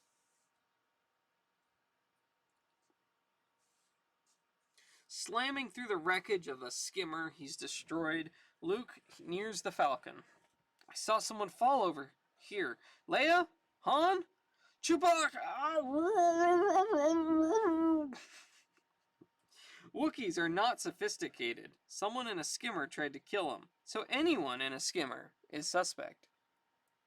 It would take someone Chewie trusts, such as Han Solo, to calm him down, but Han Solo is missing now. There are, however, many more skimmers than most of their crews saw what Luke did, and mean to repay him. The zap. Darkness. Luke slowly struggles out of it, as a familiar voice sounds urgently nearby. Obviously don't understand. We're all prisoners of Governor Quarg now, being held here until he has time to deal with us, being mutually doomed. It hardly seems reasonable to quarrel amongst ourselves. 3PO! Master Luke, I've been trying to explain to this shaggy brute that he's somehow misjudging you and the situation. Holy crap, Chewbacca's gone nuts. He's gone ape. Because at this rate, it doesn't seem we'll survive long enough to have our death sentences carried out. Wow. Next issue. Call it Armageddon. Well, there you go. There you go. Did we get Star Wars? No. Stan Soapbox. Well, it's happened again. For the upteenth time, I take pen in hand, or more accurate, typewriter in paw, to announce an earth-shattering change of editors here at the Blissful Bullpen. Good old Archie Goodwin seems to have been bitten by the same bug that previously affected Rascally Roy, Marvelous Marv, and a majuscule multitude of other Marvel editors. Namely, the guy wants to devote his time to writing rather than editing. Much as we love him, we can't really complain, because Amiable Archie is as good a scripter as you'll ever find, and it simply means we'll be getting more and better yarns from him from now on. Anyway, we really lucked out by having our associate editor, Jim Troubleshooter, available to take over in Archibald's place. Thus, we regretfully announce that Archie Goodwin has stepped down as editor. We joyfully announce that Arch will now be writing his happy little heart out for us, and we enthusiastically announce that Jim Shooter will henceforth be Marvel's editor-in-chief, a position, as all true believers know, second only to Jimmy Carter's in power and prestige. Jim, who's been part of the bullpen for 2 years now, is a real triple threader. He's an artist, writer, editor. He helps Jazzy Johnny and me plot the Spidey newspaper strip, and he's the tallest guy in the business, the last being vitally important when you have to repair a ceiling light bulb. So best of luck to Archie, to Jim, and to all of you, our real bosses. No matter who does what in our goofy little game of Marvel musical chairs, all that matters is the end result, giving you the greatest reading enjoyment possible and providing a never-ending source of fun and excitement to the howling hordes of Marvel. Oh, the final note the final note. Tell Irving Forbush not to worry, Jim. He can still keep his key to the executive washroom. Excelsior, Stan. Alright. Spider-Man meets the Homewrecker. The Homewrecker's on the ball again. If I don't do something fast, I'll be in no shape for that architecture class tomorrow. I'll love to see that big black ball take its toll of walls, and this time I've got Spider-Man as a bonus. Another jolt like that in this building and this little old wall crawler will both be flatter than pancakes. I've got to get Homewrecker's hands off these controls. Crash! He'll need both hands to catch these apple and cherry Hostess fruit pies, and nobody's gonna let them go by. I love the light tender crust, the real fruit filling of Hostess fruit pies. I couldn't keep my hands off them. At least I can still enjoy this delicious Hostess fruit pie. The night wasn't a total loss. Another bad guy all wrapped up. Now to get home to do my homework. You get a big delight in every bite of Hostess fruit pies. Fruit pie. Hostess is a registered trademark of ITT Continental Baking Company, 1978. Live seahorses, aquarium. Wow, world's rarest stamp. Yeah, okay, that's about it though. And there it is. If you had a picture of a human face and put it down next to the comic, would the camera focus on it? Picture of a human face? What, like that? What do you mean?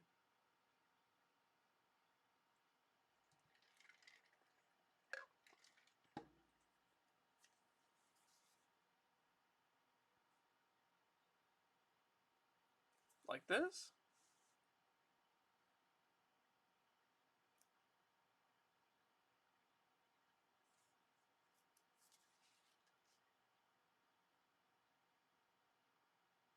Oh, cameras are designed to focus on faces? Oh. Interesting. Interesting. Does that help? I don't know. Huh. Nice comic. Oh, thanks, Gallows Adler. Thank you. I'm glad you enjoyed. Always disliked them being like magazines. Oh yeah. You like the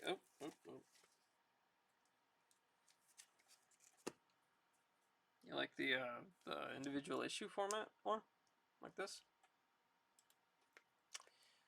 That was Star Wars number 13 there. I'm gonna stick in this. Okay. I think I have time for one more before I go. What time is it? It's 7? Okay. So here is Ghost Rider issue number 2. Welcome to hell, mortal. Step right up and shake hands with Satan. My body is ready. Hey, Nicholas Petrus. You're here just in time. I only go into comics in 2004, so it's trade paperbacks and hardcovers for this kid. Oh, okay. Okay. Happy Orthodox Easter, Nicholas.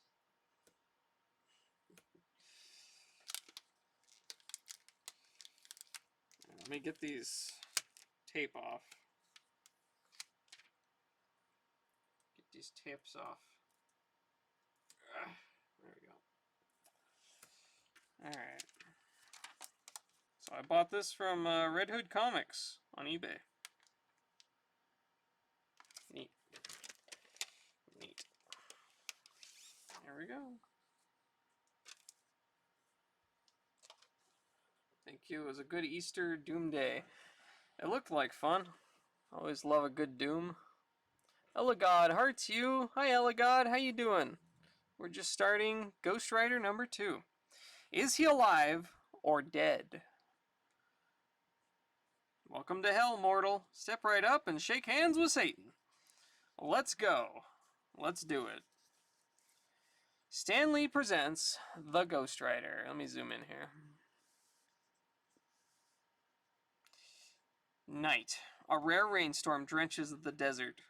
Johnny Blaze, the Ghost Rider, squints to see the road through a windshield turned opaque by the torrent of water rushing over it. And as he struggles to maintain control, his soul is ripped apart by a nagging decision he must make: to continue his flight from justice and die at sunrise, or to surrender himself to the pursuing police. Gone, gone, the form of man. Yep. Suddenly, as he recalls the horrible death of Bart Slade while attempting a jump he himself should have made, he realizes there is a third choice. It happened last issue, Roy Thomas. Though the very thought makes his blood run cold, he knows he can end his running and shake hands with Satan. What a title. Shake hands with Satan. All right. Written by Gary Friedrich, drawn by Jim Mooney, inked by Sid Shores, colored by L. Lessman, lettered by C. Jeter, edited by Roy Thomas. Ghost Rider is published by Marvel Comics Group, Office of Publication, 575 Madison Avenue, New York, New York, 10022, published monthly. Copyright 1973 by Marvel Comics Group, a division of Cadence Industries Corporation. All rights reserved. 575 Madison Avenue, New York, New York, 10022. Volume 1, Number 2, October 1973 issue. Price 20 cents per copy in the US and Canada. The Sid Shores. The Sid Shores.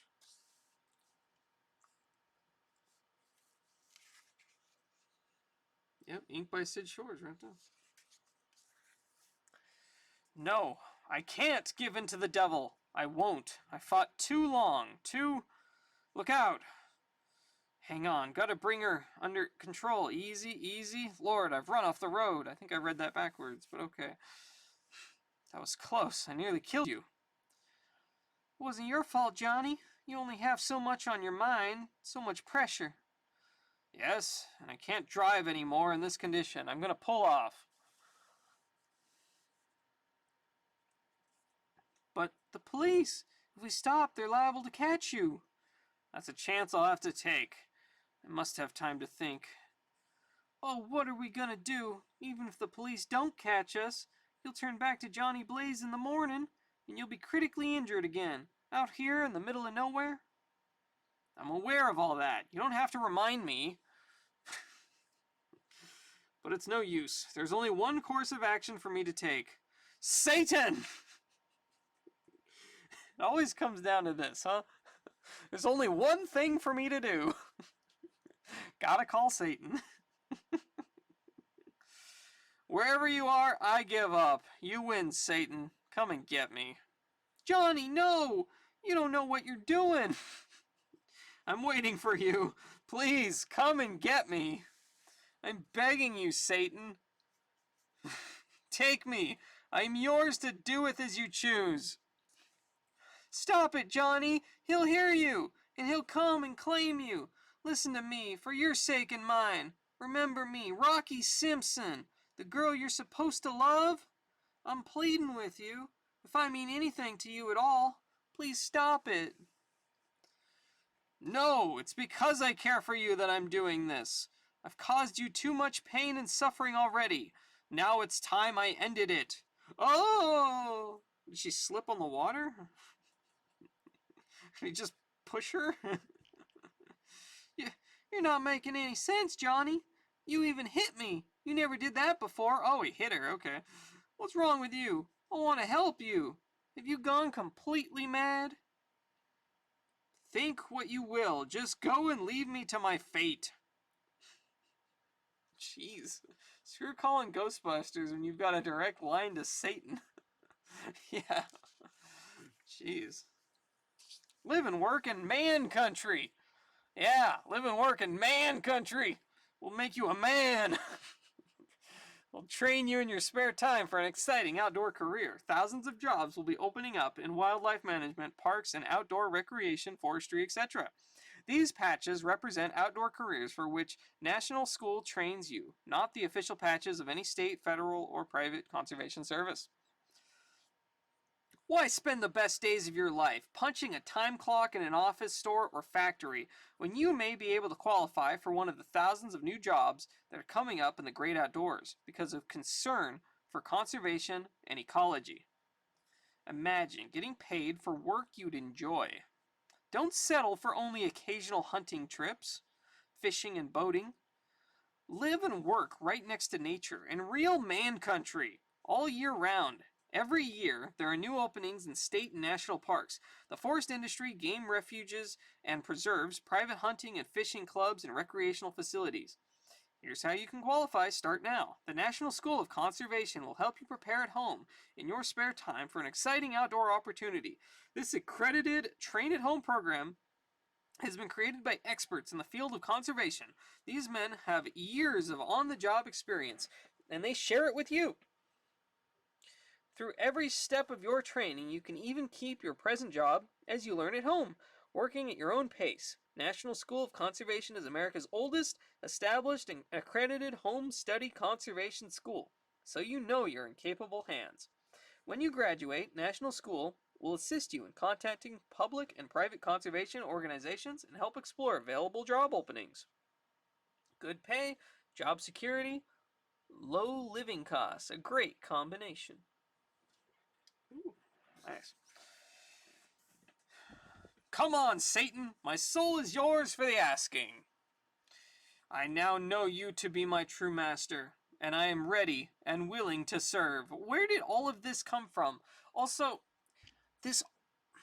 Okay, so this all started because he took Rocky to the hospital, alright?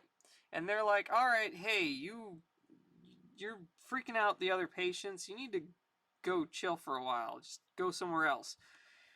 And this idiot gets on his bike and he starts driving like a madman all over the place. The only reason the police are after him is because he was speeding.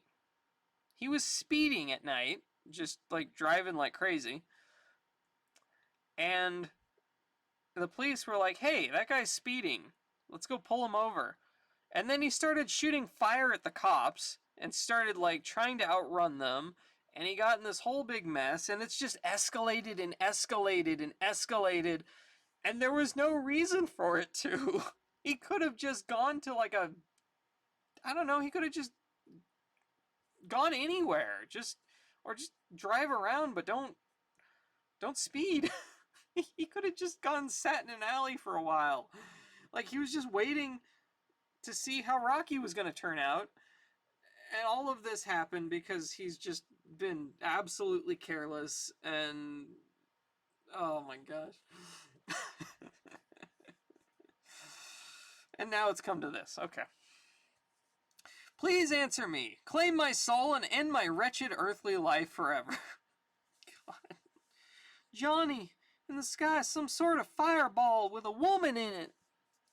Satan hears and Satan comes. Which woman? I thought I was going to turn into a song there. So, he has sent you to claim my soul. Though I wish he had come himself, I will nonetheless submit to you. From this moment on, the Ghost Rider and Johnny Blaze exist no more. Jeez. Oh, boy. Meanwhile, miles away on the rundown Apache reservation, once dominated by the sinister snake dance, a strange visitor has arrived at the inn which the now docile witch doctor lives.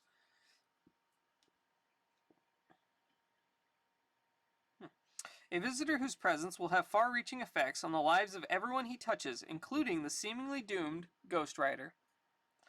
Your possessed daughter has escaped? How? When? I sent for you, Damon Hellstrom, and you will answer my questions if you don't mind. Wait, Sam, she is my daughter, and your fiancé. We both have an equal interest in her. I am afraid I let her escape, sir. She isn't herself, Mr. Hellstrom, like I told you on the phone. You're supposed to be an exorcist, a man who can cast out demons, and that's what Linda needs. I understand, and I may be able to help her, but not now. She isn't here, and darkness is falling. Therefore, there is nothing I can do until tomorrow.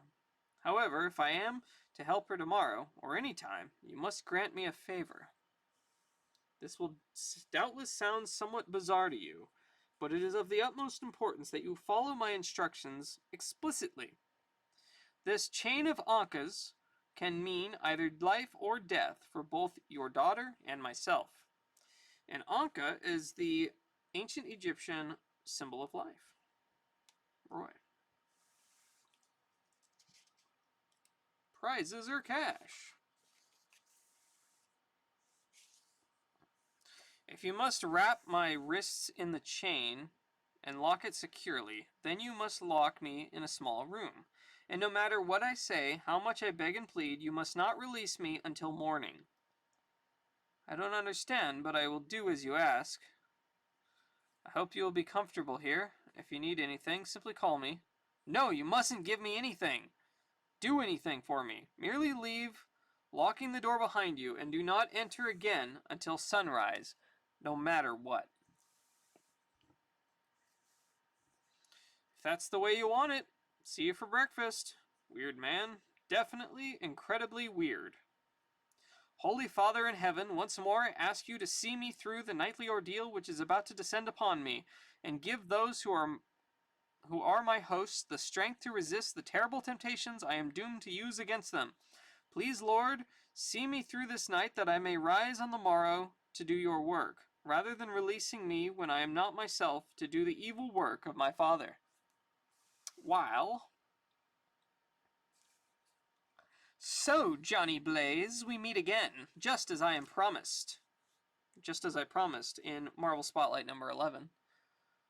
The original art, yes, the original art of Monster Reborn is an Anka.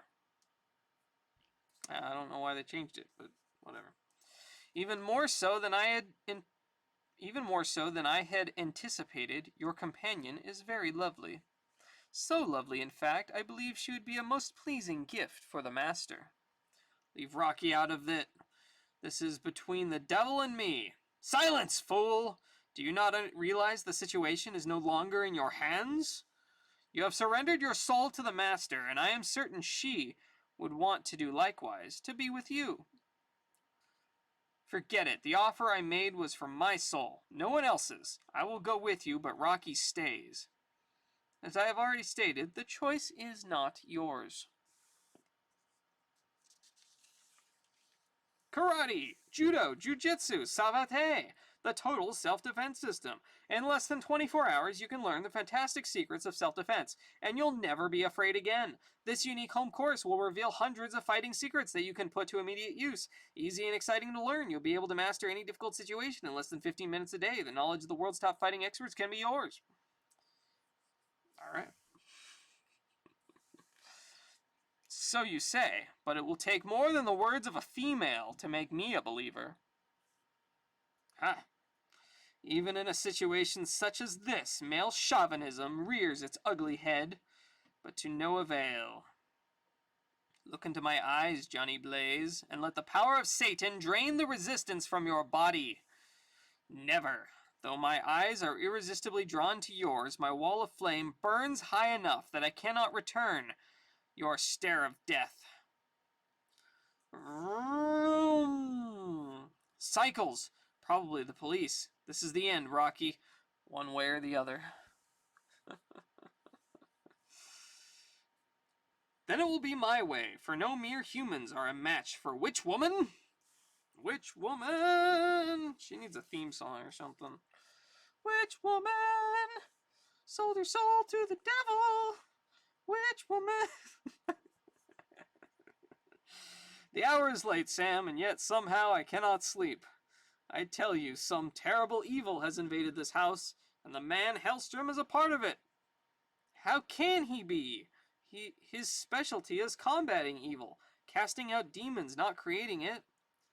It's so late, nearly midnight, and still nothing has happened. But it has happened this way before, striking when I least expect it. I must stay awake, alert. I cannot let my guard down. Chauvinist heroes will return. Perhaps if I go to the window, look to the heavens, and pray. Let me out! You must let me talk to you! It's urgent! Ignore what I told you earlier. I must speak to you, or your daughter will die! Holy moly. Oh, look at this dude. But elsewhere, what manner of beings are these? A cycle gang. No! Like hell-spawned demons, they come roaring across the rain-soaked desert sands astride powerful iron steeds. The hordes of Attila the Hun, circa 1973. But the horrors of Satan's hell might even pale in comparison with the hell on earth created in the twisted mind of Big Daddy Dawson's ruthless riders. Wow, you don't mess with Big Daddy Dawson. He makes the horrors of Satan's hell pale in comparison.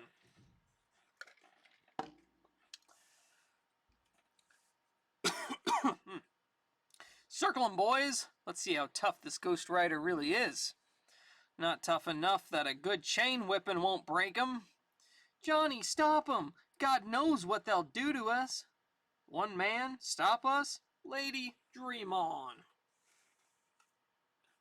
He can't hope to stop me, Big Daddy Dawson, even with his Halloween mask. He's got me there. Can't use my fire powers. That would expose to the public what I really am, a pawn of Satan by night. Well, come on, hero. You're the big dude biker. Either live up to your rep, or I'm gonna grind you to a bloody pulp. These guys listen to Judas Priest. Free, powerful muscles fast. Oh boy. What is this? Just like I figured. You're yella. Scared to stand up to a real man. I have to control myself no matter what. Ha! You ain't even in my league. You know it, and I know it. Now when I get through with you, the whole world's gonna know who the greatest stunt bike rider is, being how you're gonna be awful dead. He's wearing a swastika. My God, this guy. He's got an iron cross and a swastika on him. Fantastic. Hadn't planned on an unfortunate intrusion such as this. I prefer to conduct my affairs in private. Still, I cannot permit this to continue. I must act now. Say your prayers, Blaze, because I'm going to pound you into grease for my gears. Good old days. Enough of this petty mortal interference with the workings of Satan. Come, Johnny Blaze, to the netherworld, your home for eternity. No, wait, I cannot leave without... Poof. Hey, what's going on? What kind of stunt is that? Well, wherever he went, dig the goodies he left behind. No, stay away from me, Johnny, help me. Face it, little lady, your gutless Romeo done split with another chick. But that's his loss and your gain. After all, now you got yourself a real man to take care of you. Trust me, Big Daddy's gonna make you forget that creep ever lived. Meanwhile, elsewhere...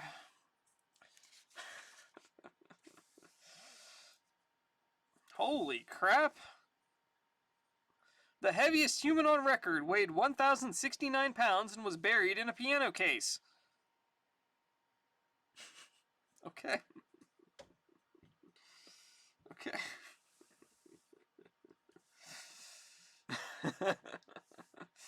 He says he can help Linda. I'm gonna let him out. No, Sam, you mustn't. I have to. I love her. And if he can help, then let what you are about to do be on your head forever. Free.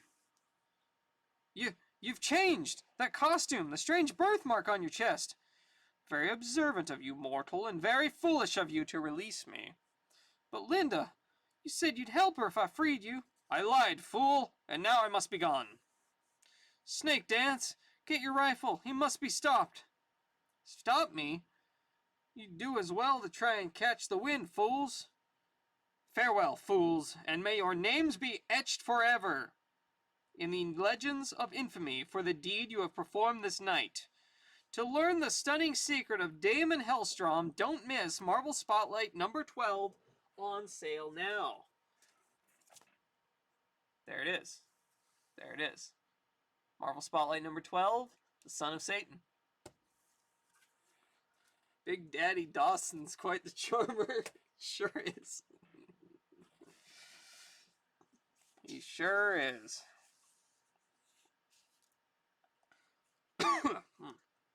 Destructive Power Punch. Learn the right way. No increase in weight or muscle required. Professional black belt's secret oriental techniques teach you to focus and magnify your energy using the principle of a laser. Alright. What the frick? Lord DLC microtransactions? Yeah. Yeah. To find out what happens, check out Marvel Spotlight number 12 on sale now. I know, right? Yeah. But, yeah, there you go. Through a swirling vortex of light and dark, the Ghost Rider and Witch Woman are borne at blinding speeds on the wings of a sinister spell to the bone-chilling netherworld glimpsed once before by the Satan-cursed Johnny Blaze, a world of intense heat, bubbling pools of molten lava, and deadly demons, a world known to worshipping mortals on Earth as Hell. Looking forward to finding out? Me too. Welcome to my world, Johnny Blaze, a world soon to be yours as well. Spare me the tourist guide speech. I know where I am, but I'm not a willing resident. Wow, look at that. It's like caves, they got bats, they got whatever the hell that thing is, they got snakes. There's like steam coming out from the ground. Ooh. This is hell. I cannot comprehend your ignorance of the situation. You're a citizen of hell, like it or not. Well, I do not like it, especially not when the woman I love has been left at the mercy of a pack of animals. But that no longer has any bearing on you. She remains a mortal while I too remain mortal until the moment I surrender my soul to Satan himself. Ah, So that is all that stands between a meeting of our minds, or should I say, our souls. Then I heartily assure you that the obstacle shall be removed in a mere matter of moments. No more of your tricks, woman. They have no effect on me mentally or physically. Oh, forgot the snap. There you go. And this I swear to you, no matter what you do or what powers you bring to bear against me, I will not remain here, not until I know my Roxanne is safe. Witch woman, sold her soul to the devil. What manner of trickery is this? Do you seek to shock me by appearing to burn to death before my very eyes? No! What you have seen was no trick, Johnny Blaze. It was merely the transformation of my own soul back into my own body. You see, the witch woman was merely me, disguised within her body to ease my movements in the mortal world. You, Satan, I should have known. It was Satan all along. But now, as once more I face you, it all comes back to me. How well I remember when last we met here in your domain, and I was forced to duel to the death with Crash Simpson, the man who reared me. The life of his daughter, Roxanne, the woman I love at stake. Marvel Spotlight number 8, I think. What a choice you left for me. Either let them die or surrender my own life to you.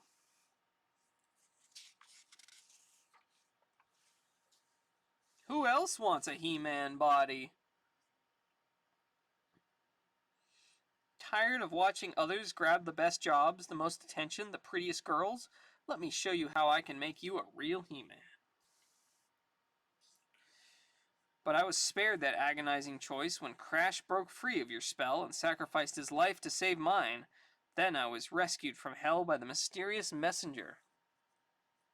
And now we face each other again, and once more Roxanne stands between you and your goal of enslaving my soul.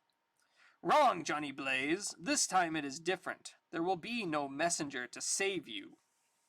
This time your soul will be mine. After him, my loyal servants, but do not slay him, merely deliver him unto me alive. Never, the purity of Roxanne has thus far spared me from your evil wrath, so far, and so shall it spare me once more. Thus, though without Roxanne at his side as a living repellent to the powers of Satan, his all-consuming love for her spurs him to battle with every fiber of strength in his body as he faces the horrible hordes of hell in a battle to the death.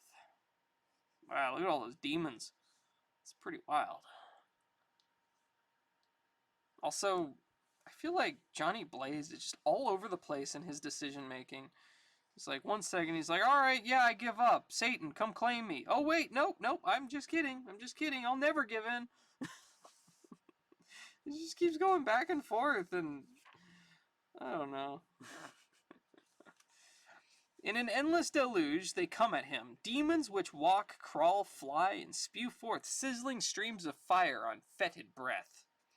And still, even against unbelievably hopeless odds, he fights on, until at last he is buried in the sea of the devil's legions, pinned helplessly to the floor of Hades to await his fate. It is now ended forever, Johnny Blaze. I now command the sacred sword of Satan to pierce your heart, making you forever my prisoner. Let the sword fall. Stop! Before you claim another life, Satan, you must first answer to me. No, not you! Not you! The cataclysmic conclusion appears in Marvel Spotlight, on sale now. Don't dare miss it. Dun dun dun! Alright. Alright, yeah, the cataclysmic conclusion is in Marvel Spotlight number 12. What a cliffhanger, I know. We do get some letters to the editor, though. Ghost writers. Got a little bit here. I can read these. Bullpen. I think I finally figured it out. And I'd kind of like to spell it out so you can catch me if I'm wrong, purely in the interest of furthering the knowledge of mankind as a whole and Marveldom assembled as an entirely separate species. The Ghost Rider made a pact with the devil to trade the life of Crash for his soul. Isn't the devil ever interested in Cadillacs and color TVs? Oh well, minor side point. Now, when the adversary comes to claim his soul, Johnny complains that he didn't get a fair deal, right? So old Nick, being the soft touch he is, lets the kid off easy because Roxy's aura of gag goodness, which to my mind is just so much horse manure, but let's just stuff past that one, okay? Now, so far, he's beaten Satan in his own game, completely without the help or even the mention, as far as I can remember, of God. Pretty good, eh? Now, however, it seems that not only is he stronger than his creator, Beelzebub is incapable of forcing Johnny to go to hell, ergo, Johnny must be stronger, right? But the only thing he seems to be doing to save his soul is to run around throwing hellfire, killing people, and calling himself the son of Satan. Seems to me I'd head for the nearest church. So let's balance off the scales a bit by bringing God into the picture, not literally, and give Johnny some definite avenue of escape from the adversary. Anyway, as I've always said, for clear, concise, well thought out stories, make mine Marvel. Nick Francesco. Though it's never actually been firmly established, Nick, we suspect that Johnny Blaze can't go to God, or even Odin or Adam Warlock, for help because of the evil origin of his powers. Who knows? Entering a church might be as deadly for Johnny as the sign of the cross is to Dracula. Besides, if we provide Ghost Rider with a definite avenue of escape from his curse, he'd be pretty dumb not to take it, and there goes one brand new title shot to, heaven? Anyway, more comments on the Johnny, Blaze, Roxanne, Satan relationship to follow. Horse manure, yeah. Marvel. I am offended by the manner in which you portray the Church of Satan in Ghost Rider number 7. Satanists do not slay living creatures as sacrifices. You have only made the ignorant more ignorant. I quote from the Book of Lucifer in the Satanic Bible. Under no circumstances would a Satanist sacrifice any animal or baby. For centuries, propagandists of the right-hand path have been prattling over the supposed sacrifices of small children and voluptuous maidens at the hands of diabolists. It would be thought that anyone reading or hearing of these heinous accounts would immediately question their authenticity, taking into consideration the biased sources of these stories. On the contrary, as with all holy lies which are accepted without reservation, this assumed modus operandi of the Satanists persists to this day. I find you guilty of the act that Anton LaVey describes in his preface. With very few exceptions, every tract and paper, every secret grimoire, all the great works in the subject of magic are nothing more than sanctimonious fraud, guilt-ridden ramblings, and esoteric gibberish by chroniclers of magical lore unable to or unwilling to present an objective view on the subject. Writer after writer in efforts to state the principles of white and black magic have succeeded instead in clouding the entire issue so badly that the would-be student of sorcery winds up making a blithering fool of himself in the eyes of those who know. I strongly suggest that you correct this in future issues of your magazine. Todd Clark. You're right, Todd, and we apologize. Actually, our error was in referring to that devil-worshipping cult in Marvel Spotlight 7 as the Church of Satan. There are, of course, other diabolist sects, and this was one of those, okay? For a parallel of sorts, we can refer you to our black and white magazine, Tales of the Zombie, which makes it clear that there are several types of voodoo cults also. The so-called red sects, which do offer up human sacrifices, and the sects to whom voodoo is a way of life, a religion. Sorry about the inconsistency. We'll watch it in the future. Dear Stan, Roy, Gary, and Mike, I just finished Ghost Rider number 9, which was really great. Just one question, though. Why does Snake Dance look so much like the Snake Priest of Rock, Alice Cooper? Keep up the good work, and how about a team-up of the Ghost Rider and the Silver Surfer? Mike Collins. Ghost Rider and the Surfer? Why stop there, Mike? Maybe we can get the real Alice Cooper to join in, and if old Norrin Rad can talk Brian Wilson into joining the group, well, just think of it. Skywriting, motorcycle, bizarrest surfing music, or, as Frank Zappa might put it, no commercial potential. Marvel. Hey, bud. Hey, Absolute Aaron. How you doing? We're just finishing up here. It's Avenger versus Defender all summer long. That's right, Pilgrim. That's right, Pilgrim. A dynamic dozen or so of Marvel's mightiest superheroes clashing and cavorting in continual combat to decide the Earth's fate. The action begins in the latest, maybe greatest ever issue of The Avengers. Okay. Interesting. Alright, get some crappy ads, and there you go. That was Ghost Rider #2. And so next week we will have Marvel Spotlight #12 with the Son of Satan. It'll be very exciting. Be there or be square, as they say. Yeah. You don't want to be a square. No one wants to be a square, right? I think a triangle is much better. Let's see if I can... like that. There we go. That works. Cool. Okay, well, I hope you guys enjoyed Ghost Rider. And 2000 AD was really fun. It's fantastic. Maybe Cube Dude wants to be a square. I think he wants to be a cube. I don't think he wants to be a square. I think he wants to be a full cube with 3 dimensions. A 3-dimensional cube. Okay. I will have to end it early there. So no Spider-Man this week, but next week. Next week we'll get back to the Spider-Man.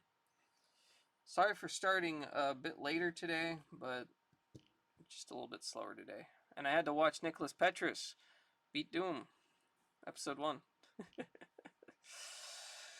Alright, so next week, hopefully I'll be able to do 2000 AD #2, if it arrives. And we'll do Marvel Spotlight, Spider-Man, Star Wars, the usual. Let's go find someone to raid. I don't know who's live, but thank you all very much for hanging out.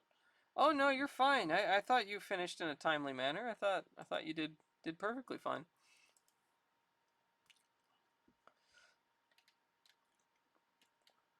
Let's see. Who do we... Oh, V-Buoy! He's, Buoy's streaming, for, like, the first time in 2 months. I'm gonna go raid Buoy. Let's go do that.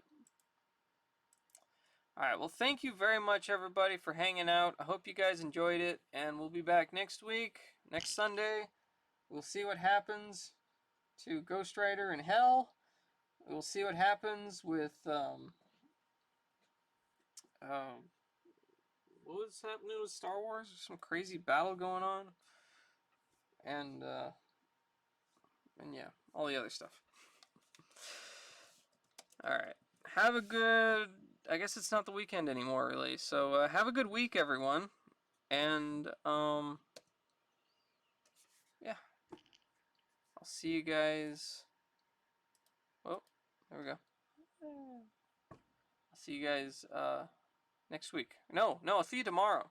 Tomorrow I'm streaming Persona. Continuing Persona. That's right. Don't forget that. So I will stream tomorrow, and then, yeah. You know. Same thing as every week. Good night. Thanks for the great reading. Well, thank you for being here, Nicholas, and everyone else. I appreciate it. Thank you, Indie Dev Guy, and Chaotic, and all you guys. Have a good night. Bye-bye. Bye-bye.